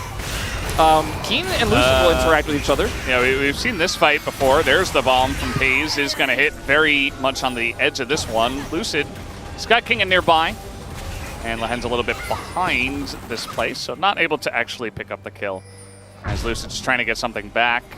And there is empowered recall here. Chovy gonna stop the back, actually. Valkyrie over the wall. Not sure if he knows about the Nasus behind him, but now he's about to find out. Kingen is gonna do a decent amount of damage as the Qs will come in. The flash is there, but you're not getting away from Nasus, buddy. As down, he will go. Kingen sends him a thumbs up. And it's another kill over to the side of the Nasus. And now he doesn't have TP, he doesn't have Flash. He does have his first item. The Triforce is picked up here, but, you know, I mean, they're slowly but surely getting themselves a few kills here. 700 gold. Yeah, I mean, it's a lot of money. Lucid again caught, though. Yeah, gonna be silenced up, and now he's got a Skarner on his back. Nice knockback here from Showmaker, just desperately trying to help out his buddy. Yeah, he's got his Seraphs complete now. Once he gets Leandries, these types of exchanges are going to go really well, and Kingen is starting to become relevant now. There's like, he's going to take this turret out, picks up 2 kills, right? Ends up getting that shutdown. Now 300 more gold in his pocket. He's sitting on 282 stacks here, pushing 300, you know, off of this wave. And a few mistakes from Gen G, and D+ do not give up. They keep fighting, they keep finding these forced picks. You know, in that bottom fight, yes, Lucid was caught, did find himself in a lot of trouble here, but just punish plays like this one. Showmaker having the confidence, Kingen has TP. And Chovy has no business being this far up. Just wants to play the macro game that they've been playing all series long, but gets called out for it here. I feel like he also could have just completed his back.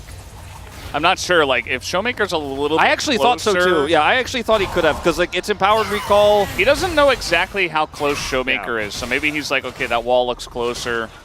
I gotta stop my back. But I think from knowing all of the vision, I think just barely he could have gotten out. I do agree. Would have been his best bet. I was surprised he stopped the channel as well. It would have been close, but I do think... Not expecting the Nasus TP. Yeah. Thinking, okay, well, if Showmaker wants to ult on me. But if he's ulting you, then there's probably someone else there. Yeah. Anyway. Yeah, I think, you know, I don't want to be too nitpicky on this one for Chovy because it's one of those, like, really tight timings to know, but... I do agree it seemed like he could have completed the recall there.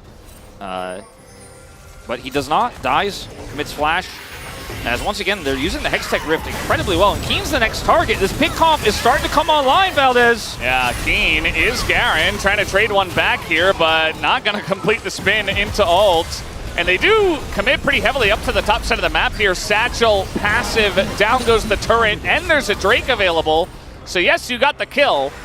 But will you be able to get much after that? Another charge comes in from the Rift Herald. Chovy's just bought. And it feels like they could have just gotten the Drake, but instead just now go for a little bit of a skirmish in mid. Chovy still not there, does have TP. Yeah, I mean, this is Boham. Yeah, he's in a bit of trouble. Does have the Eclipse up, but when you get Magnet Storm and Impaled, there's not much you can do. He's level 6. He was in the wrong place at the wrong time, and he gets taken down. So that should be the Drake going to Gen G. Yeah, it's only their second of the game, so this isn't horrible for Gen G or for D+. I mean, there's a lot of things going very horribly wrong for D+ this game, but this is, you know, maybe towards the lower half of the list. But this pick on the Keen using the Hextech Rift, you like to see something that's like, I'm going to look for another one in live.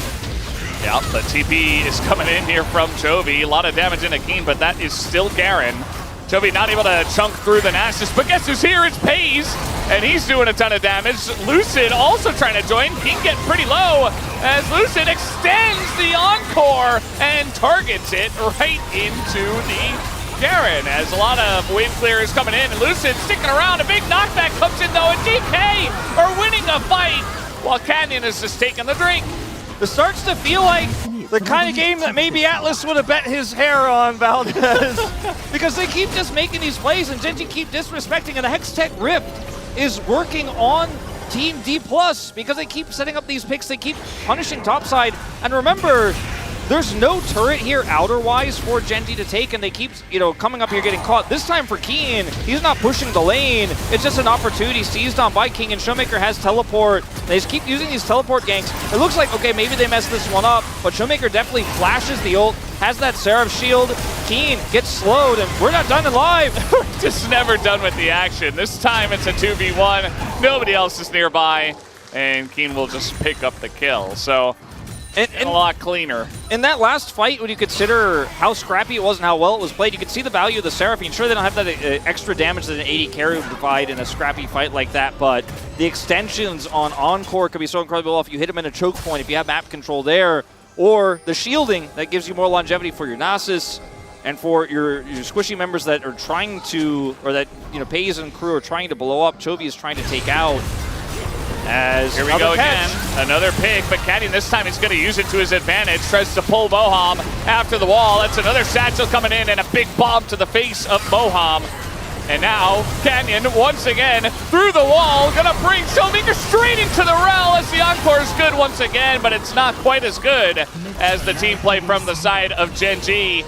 And now aiming on Seraphine, he did his job, but he's going to be able to get away. And now with Barret available, 21 minutes into the game, Gen G will start it up. Yeah, just so much damage in this comp of the remaining members. The jungler still survives, so Canyon will be able to secure this. Very difficult for D+ to contest, but they have to try.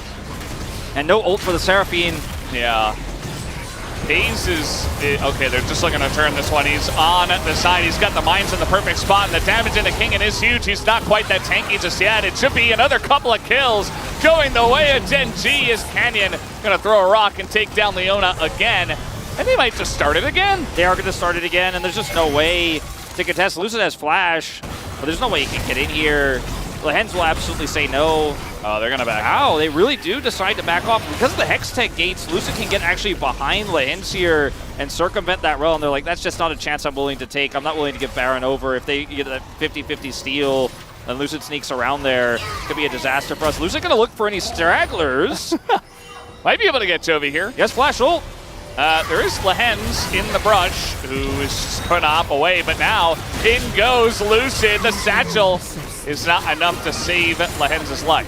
This has just been a fantastic game from D+ from behind. I mean, even though they are still massively so behind, the proactivity from this pick comp, a lot of teams would have just fallen apart. A lot of teams would have just been like, yeah, okay, I mean, you could buy all the ability haste you want, Kingen, but I guess this one's probably doomed. Let's just sit back and maybe the Nasus will scale later. They have just been proactive every step of the way. Unfortunately for them, though, this level of proactivity for Moham was a bit of a step too far.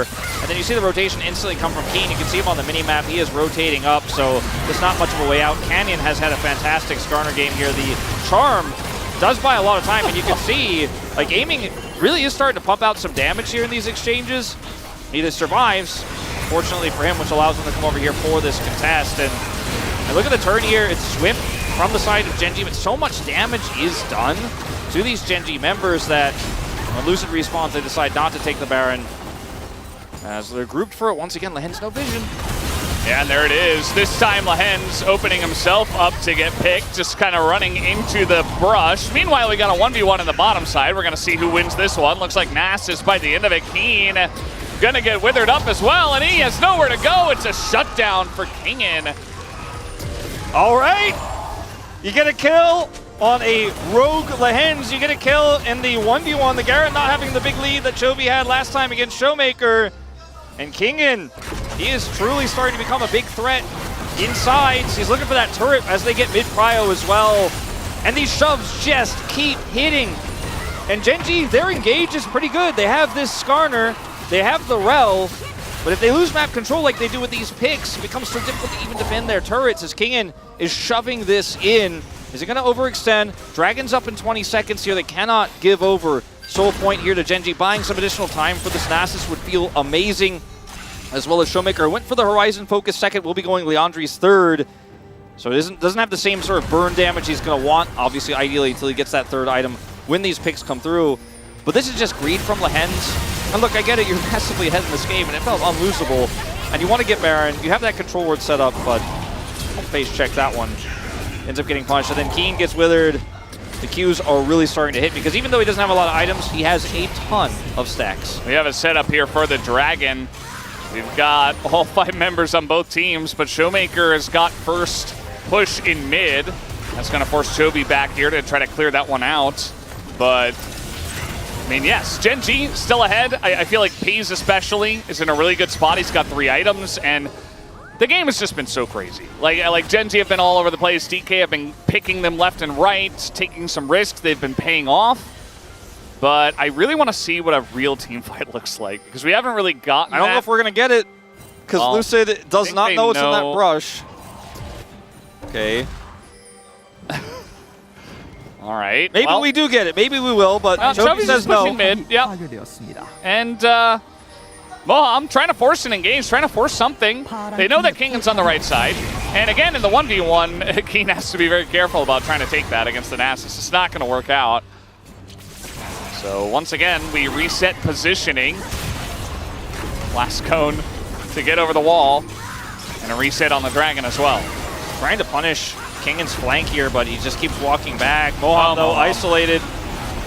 It's so difficult for him to play. I mean, he has to get a flash engage in. Otherwise, the Ziggs just rips him apart. Now Lucid has to flash away. The wall goes over, and Showmaker's just dead! Just like that, but a massive encore, a re-engage from the side of DK, but the Impale catches 2. And it should get enough room here for the side of Gen G, and it will 100%. They get a second Hextech Drake, and a triple kill for the Corki.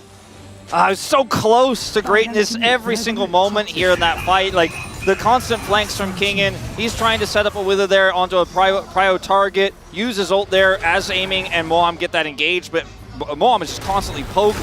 Like, it's just so frustrating to play this. And Showmaker's like, okay, this is the angle.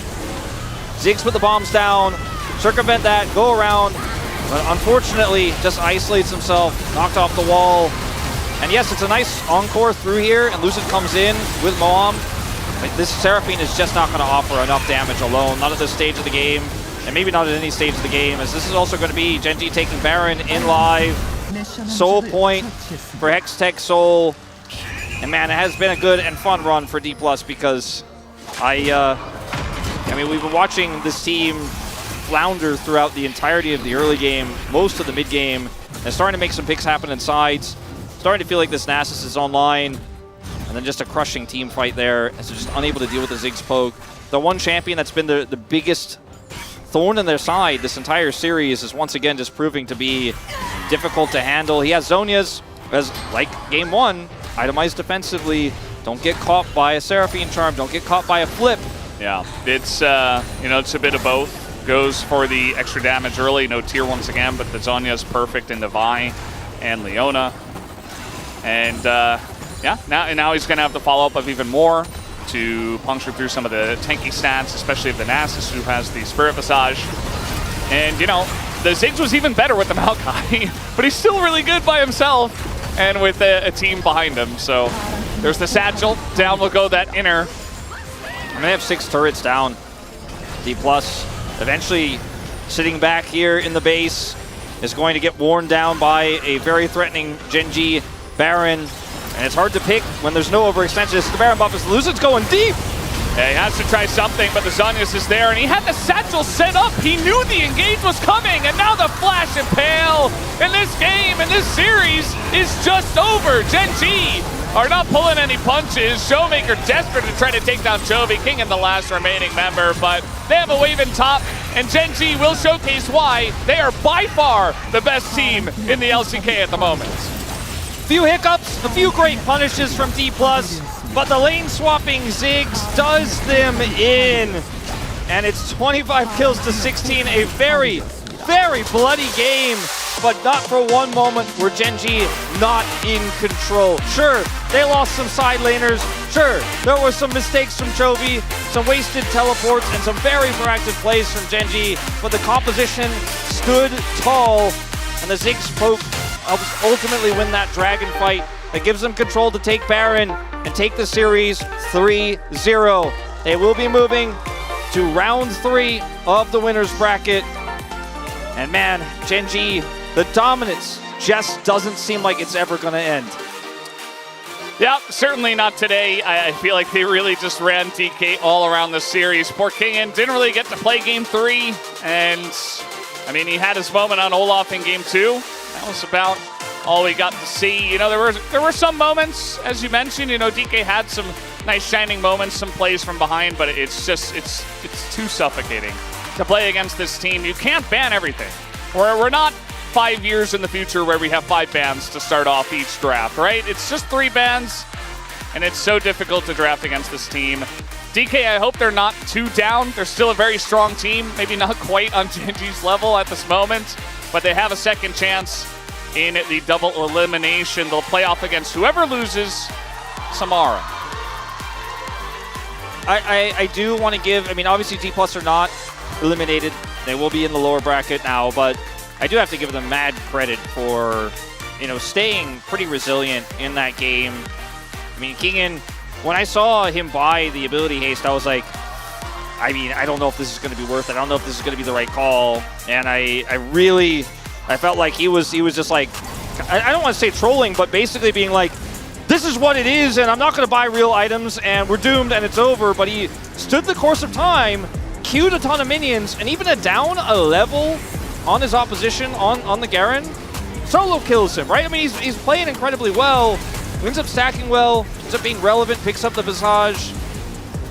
Just dominance that we saw in the early game that very rarely went punished here. Gave Gen.G such a big leash, such a big lead. But even though there were some fantastic plays like this one here for D+, where they have the numbers advantage, they have that shielding coming through from aiming, right? Extension on the Encore to get the kill. These moments, I feel like if you were playing from an even game state would be what won you the game, but instead, it's Gen.G caught a few times by a pick comp, but they needed to do more than this. And, I mean, the comp they engaged from Gen.G, there's just so many tools with the Skarner pick, which was also fantastic. Canyon and Lahen's the entire series, like, best buds. Looks like they've been playing together for ages when it's only been, what, a year? It's been like 7 months. Yeah, I mean, they're just, I mean, the synergy is 10 out of 10. It's incredible, and pretty much every game we saw this series. This is the final moments from Gen.G ending the game. Look at the setup from Paige. He's got the satchel ready defensively, knows exactly that he is the target. Has the Zonias as well that we talked about moments before. And then Canyon just goes in for the Impale. I mean, it's just classic Gen.G. And, you know, they picked D+, again, shocking a lot of people, especially considering how close these series have been. But not today. Not this Gen.G, not this season.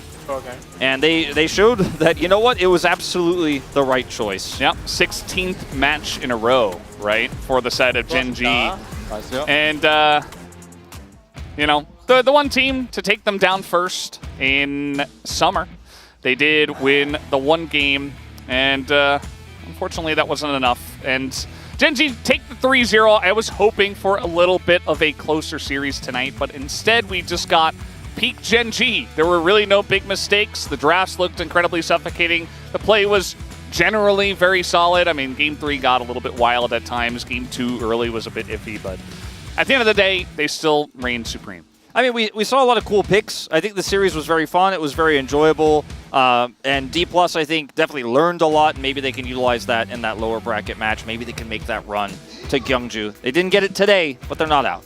They're not out just yet. They will play again against the loser of tomorrow's match, which is, of course, T1 versus Home Life Esports. We will have a full team interview with all of Gen.G, but first, let's hand it over to the space to break down this series. Thank you very much, Valdez. That's Wolf and Valdez for the cast on the day. 3-0 clean sweep as Gen.G get wins 36, 37, and 38 on the season, as well as book their ticket to Gyeongju with the victory over D+. Welcome back to the space. Digon alongside Chronicler and Wadid. Yeah, but it immediately showing that he is, in fact, a better analyst, getting the right prediction. Unlike me, who thought it was going to be a 3-2 like a silly Billy. I'm glad we got this game because this was the only fun game. Like, I think the other two games were a blowout, and it was an everything gap. Like, I can't even... Obviously, the 6 is going to be a big talking point. I'm just happy that they swapped away from the Maokai, but realistically, you don't have a lot of space when playing against Gen G with what you leave open, because we know how Chovy is insanely oppressive on these picks, and if you pick them away, he'll have a counter pick. So, like, every single player, I think, just got outplayed, like, straight up. Keen was way better than King. King obviously had a bit of a fun one. Lucid was missing Qs. Showmaker got, like, Flame Horizon in every game. Yeah, I mean, as you mentioned also, I think they were thinking about the issue was the Maokai, but I think the Ziggs pick was completely like gapped the aiming right there, because he was kind of invincible the whole game. The last game he was okay with the Seraphine, but you cannot really play bad on Seraphine. So yeah, aiming just didn't get to have an impact. And then obviously, like, Moham, I think we were expecting. We did already mention it. I don't think Moham was like agreed, but he wasn't able to have any impact because Genji read him like a book. And then this game was just, it was very silly. I think Pace's mastery, particularly of his Ziggs, if you look at the bait he got at the final end, right? Yeah. In the final, which we won't show because the game was already mega donezo at that point, but him baiting Lucid in, like that level of mastery is great, and it works so well with a team like Genji, whose early macro is amazing. Yeah, I think the worry now is for T+, it's what are the takeaways? What are the learnings? I guess try to pick up a new champ at the support pool, maybe in a little bit, figure out something else cheekier than Nasus, because you had Nasus in mid lane, you had Nasus in top lane, and Garen just followed it all the way around. As we take a look at some of the highlights here. First one, it's going to the top lane and saying sit twice to Kingen. I think they underestimate the power of the Garen here. They have no idea how tanky Garen is here, so that kind of started off Kingen's chain inting, but I think from that they couldn't actually snowball the game early, so that was the issue. But also Genji played out perfectly on the top lane, so that snowballed really well. Yeah, Genji or DK feel like they have to dive because they're already losing on top side. So they have to dive because otherwise they just lose the play. And then this is where we knew the game was like donezo. And I know that there was some fun detours, but it really did come down to this moment. Particularly as long as lane swaps remain relevant, I think Genji are the best in the world at this. Like, there's a lot of other points, like obviously their team fighting, their macro is great, but the way that they're consistently able to read their opponents so well and know when they can like fake back and then catch the TP when the wave crashes, versus when they just back and then get a tempo advantage that way. Yeah, and I love the way that you break it down. The double bluff. Either you TP in and they're going to dive you, or you walk back, you miss the whole wave. King getting caught twice in that one. Then we got to see a little bit of scaling and maybe an angle here. A small angle for T+. That got shut pretty quickly here by Genji. I mean, they played calm and collected. I didn't see any hesitating from Genji. They know how they can play out this team fight. They just spacing with their skill shots and just make DK a bit hesitate. So the tragedy here is that Showmaker actually goes in, which he probably didn't have to. Pace still gets to do damage. I don't know how much damage the wall would have done regardless, but that happens in the moment that Lucid flashes out. So the moment that you lose the damage with just Seraphine, you don't have enough DPS. And that's just it. The game was, again, had a couple of funny detours, but I think that's also coming from their draft and comp, because I normally rate the comp from their mid AD carry synergy between them, but I don't think DK had the great synergy between Talia and Seraphine, so I think that kind of make them really hard to pull up their team fights. Isn't it ironic that it feels like the whole series D+ are looking for a 5v5 to show off their team fight prowess? The one that we get to see here, Genji split them apart. They aren't looking good, and it falls apart there for them. Yeah, their biggest AD threat was the Nasus, and we kind of know what happened to him. He did eventually get back in the game by just holding on, but it wasn't enough. All right, let's take a look at the POG here for game number 3 as Genji close out the series, and it goes to Canyon, getting to flex onto the Skarner here. Yeah, this was just Canyon played the most serious game. And that's why he gets the award. And obviously he's early in. So if it's a silly Billy, what's a serious? A serious Mr. Serious. Serious Simon. Serious Simon, thank you. That works. Serious Simon Canyon getting it done here. Yeah, I mean, it was not that cleanest game from Genji, but he was getting objectives while when your team is dying on the top lane. So, I mean, he was the main point why the Genji could play the team fights slowly. And I think most of the skill shots were really crucial. Every single team fight, he played really well. Yeah, particularly the way he was able to get these big impales, his movement on the map. Again, this really did feel like an everything gap. I think the pace votes are great. Pace, again, is just insane on the Ziggs. Even the Lahan's vote, I think Lahan's mid-game got a little bit sussy, but I'd say that's medium-based. I mean, as you Right mentioned, Media. everyone played really well from Genji, so like... No, don't defend Right Media. He's not a serious Simon lover. They're not a serious Simon lover. Let's get the Keck W's out there for Right Media there. Dominant victory here for Genji. Expected. Maybe we wanted a little bit more explosiveness, but the fact that they are so top tier here, Chronicler, it just bodes so well going into LCK finals and now into Worlds. I agree, Egon. No, I'm sure. All right, Chronicler. I'm not going to be mean to Wadid, but I can be a little bit mean to you. No, jokes aside, to me, this is how you'd want Genji to look. The fact that final game turned into some circus music, I don't think it matters at all. Like, it doesn't change anyone's opinion reasonably. What is also good is that we haven't seen Genji for a while, right? It's actually, what, like 2 weeks since we saw them, like a week and a half. It's really vital that this team showcases a level of flexibility, because I don't, like, obviously they're focused on LCK, but what this team wants and needs to do is win Worlds. So the more diversity they have in their draft, and I think the Ziggs is a really great example, the more different playstyles they can play, the more meta resilient you'll be by the time World rolls around. Yeah, I mean, it was Ziggs this time around, but it's not only Ziggs that they can actually play on the bot side. There is so many other picks that they can play, so I think it's also good that they didn't show up all the cards that they can play, but I'm so happy to see Garen on the mid lane anyways. All right, well, we get to hear a little bit more insight on Genji's preparation and their victory with the team interview. Standing by, let's welcome back Deer. Deer, take it away.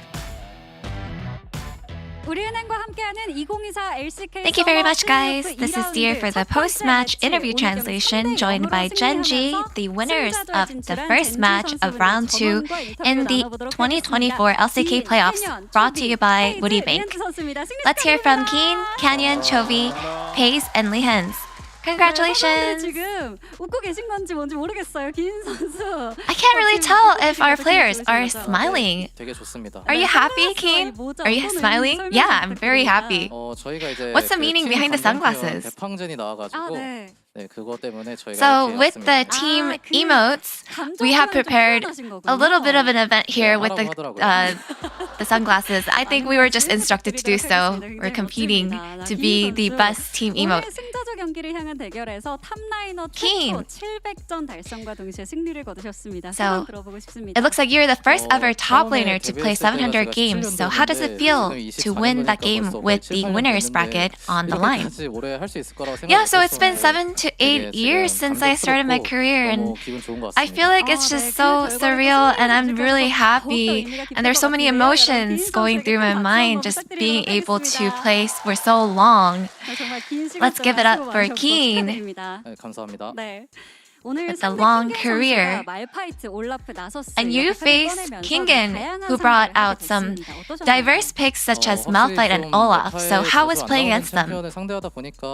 These are champions that you don't really see a lot in this meta. So I ended up making a lot of mistakes, but because my teammates were able to cover them, I was able to play pretty well in the end. And in Game 3, Genji demonstrated how Garen can be swapped effectively. So do you foresee that Garen will be a hot pick? I'm not sure if Garen will actually be a hot pick or a common pick in the future, but I feel like we definitely made some skills issues plays with Garen, so I'm not sure if anyone will actually play off of our demonstration today. I feel like Chovy have been playing a lot of Garen. I feel like he's very skilled and proficient at him, so maybe he'll play more Garen in the future. It looks like he is very satisfied with what you just said. And what is your resolution for round 3? So this latest meta has a lot of diverse champions, so I really want to make sure to adjust and adapt to the meta and find our comfort picks. And Canyon. So this was the first match you played in patch 14.16. So as a jungler, what was the most crucial point for you? I don't think there were many changes in the jungle. So I think I just had to pay more attention to my solo laners. So from today's match, it looked like you guys really prioritized Maokai and Ziggs. So can you explain why? Since D plus Kia, from the last playoffs, they have been really prioritizing Maokai. I think we just really wanted to steal that and take them away from them. And with the Ziggs, I think it's just something that we just ended up going with a lot of the options that we were studying. In Game 3, you logged in Skarner to showcase some peak performance and managed to get POG as well. So what made you pick Skarner? As our last pick, I was just pondering and hesitating on which pick I should go with the jungle. We were communicating with the team, and Skarner was just something that someone mentioned, and I believe that it was just a good pick as he was buffed recently too. And now that you've secured a spot in Gyeongju, it's time to prepare for the winner's bracket. So how will you prepare? So we'll see the next match tomorrow, and I think it really depends on which team makes it to the winner's bracket, so we'll make sure to prepare accordingly. And Chovy, in the past 2 years, every time you met D plus Kia in a best of 5, it has been a full 5-game series, so did you expect it to be a quick 3-0? I feel like whenever we faced D plus Kia, it had never been an easy match. But I feel like now that we got a quick 3-0, it feels very refreshing and it feels great. In Game 2, you picked LCK's very first mid Garen against Nasus, and thanks to you, Garen got his first win. So how was playing him on stage? You know, I think I was really experienced with Garen, so I was really excited to play him. But I feel like I made, with some accidents and some skills issue, I was a little worried, but I'm just glad that we were able to secure today's victory. So with today's match between Also,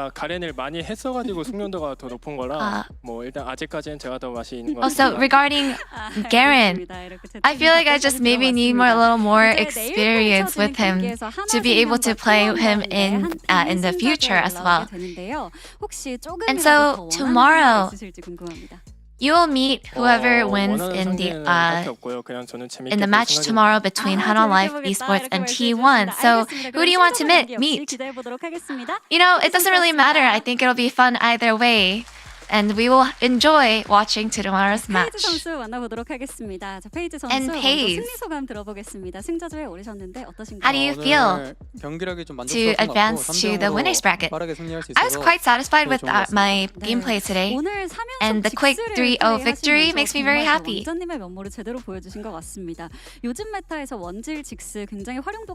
so, with the Ziggs, the fantastic back-to-back Ziggs plays, do you think that Ziggs has high prio in the bot lane right now?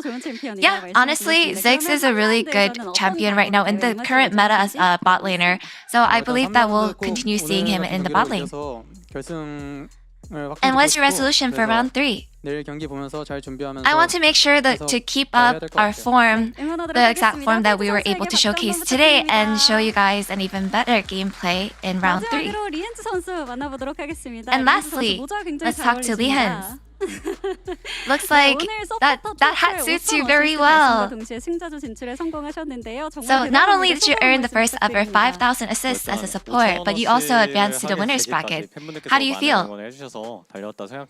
Up until this point where I reached 5,000 assists, I had received so much love from the fans. So I want to just make sure that I'm able to keep it up. And in game 2, you walked in Blitzcrank without hesitation. So how did you end up with this pick? I think I was in a really good condition, and I think that's why. So Blitz is something that you play when you're in a good condition, huh? Yes, that is correct. Oh, it looks like there's a fan in the audience with the same exact outfit. 큰 선물이 됐을 것 같습니다. 당장 내일 한화생명과 T1이 승부를 펼치게 되는데요. 어떻게 예상하시는지. And tomorrow, Hanwha Life Esports and T1 will face each other. Any predictions? 누가 올라올 거라고 생각은 안 하는데 그냥 풀 꽉 가서. I can't really pinpoint who will win, but 좋습니다. 그럼 I hope that they have the most chaotic match. 3라운드 향한 각오 부탁드립니다. And lastly, as the team captain, can you share your round 3 resolution with your fans? I'm very happy that we're able to grab a quick 3-0 victory, but I want to make sure that we're able to showcase even better performance and keep it up in the future matches. And that's the end of the post-match interview with the players of Gen.G, and back to the space. Thank you. You can't spell easy without Gen.G. 3-0. No matter what, they will be going to Gyeongju, whether they win in the upper bracket finals or don't question it, Chronicler. Don't question it, Chronicler. American education system. All right, 3-0 is the victory, is the match result here. All three here for Gen.G. But what do you mean, Digo? No. It doesn't make any sense. It's totally fine. It's totally fine. As this is how things shook up here. And D+ will have the opportunity to go back to the drawing board. They will take on the loser of tomorrow's big matchup, Hanwha Life Esports against T1, the 2nd seed versus the 4th seed. What do you make of this series here, Woodid? I mean, that should be better than this, because I think there's no way either of team don't have a single win tomorrow. So I think it will be really hype matchup. We've lost Chronicler, everyone. He's gone. He's figuring out what it was like. What do you mean? That doesn't make any sense, Digo. No. I was looking for the pun. I don't get it. It's there. Everyone gets it. It's okay. We can actually take 24 hours for you to think about it, because we'll be back for tomorrow's matchup. Who will face Gen.G in the upper bracket finals and book their ticket to Gwangju? We'll all learn together tomorrow. Until then, on behalf of everyone here at the LCK, thank you so much for watching, and we'll see you tomorrow for the upper bracket matchup.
들리는 엔진 소리.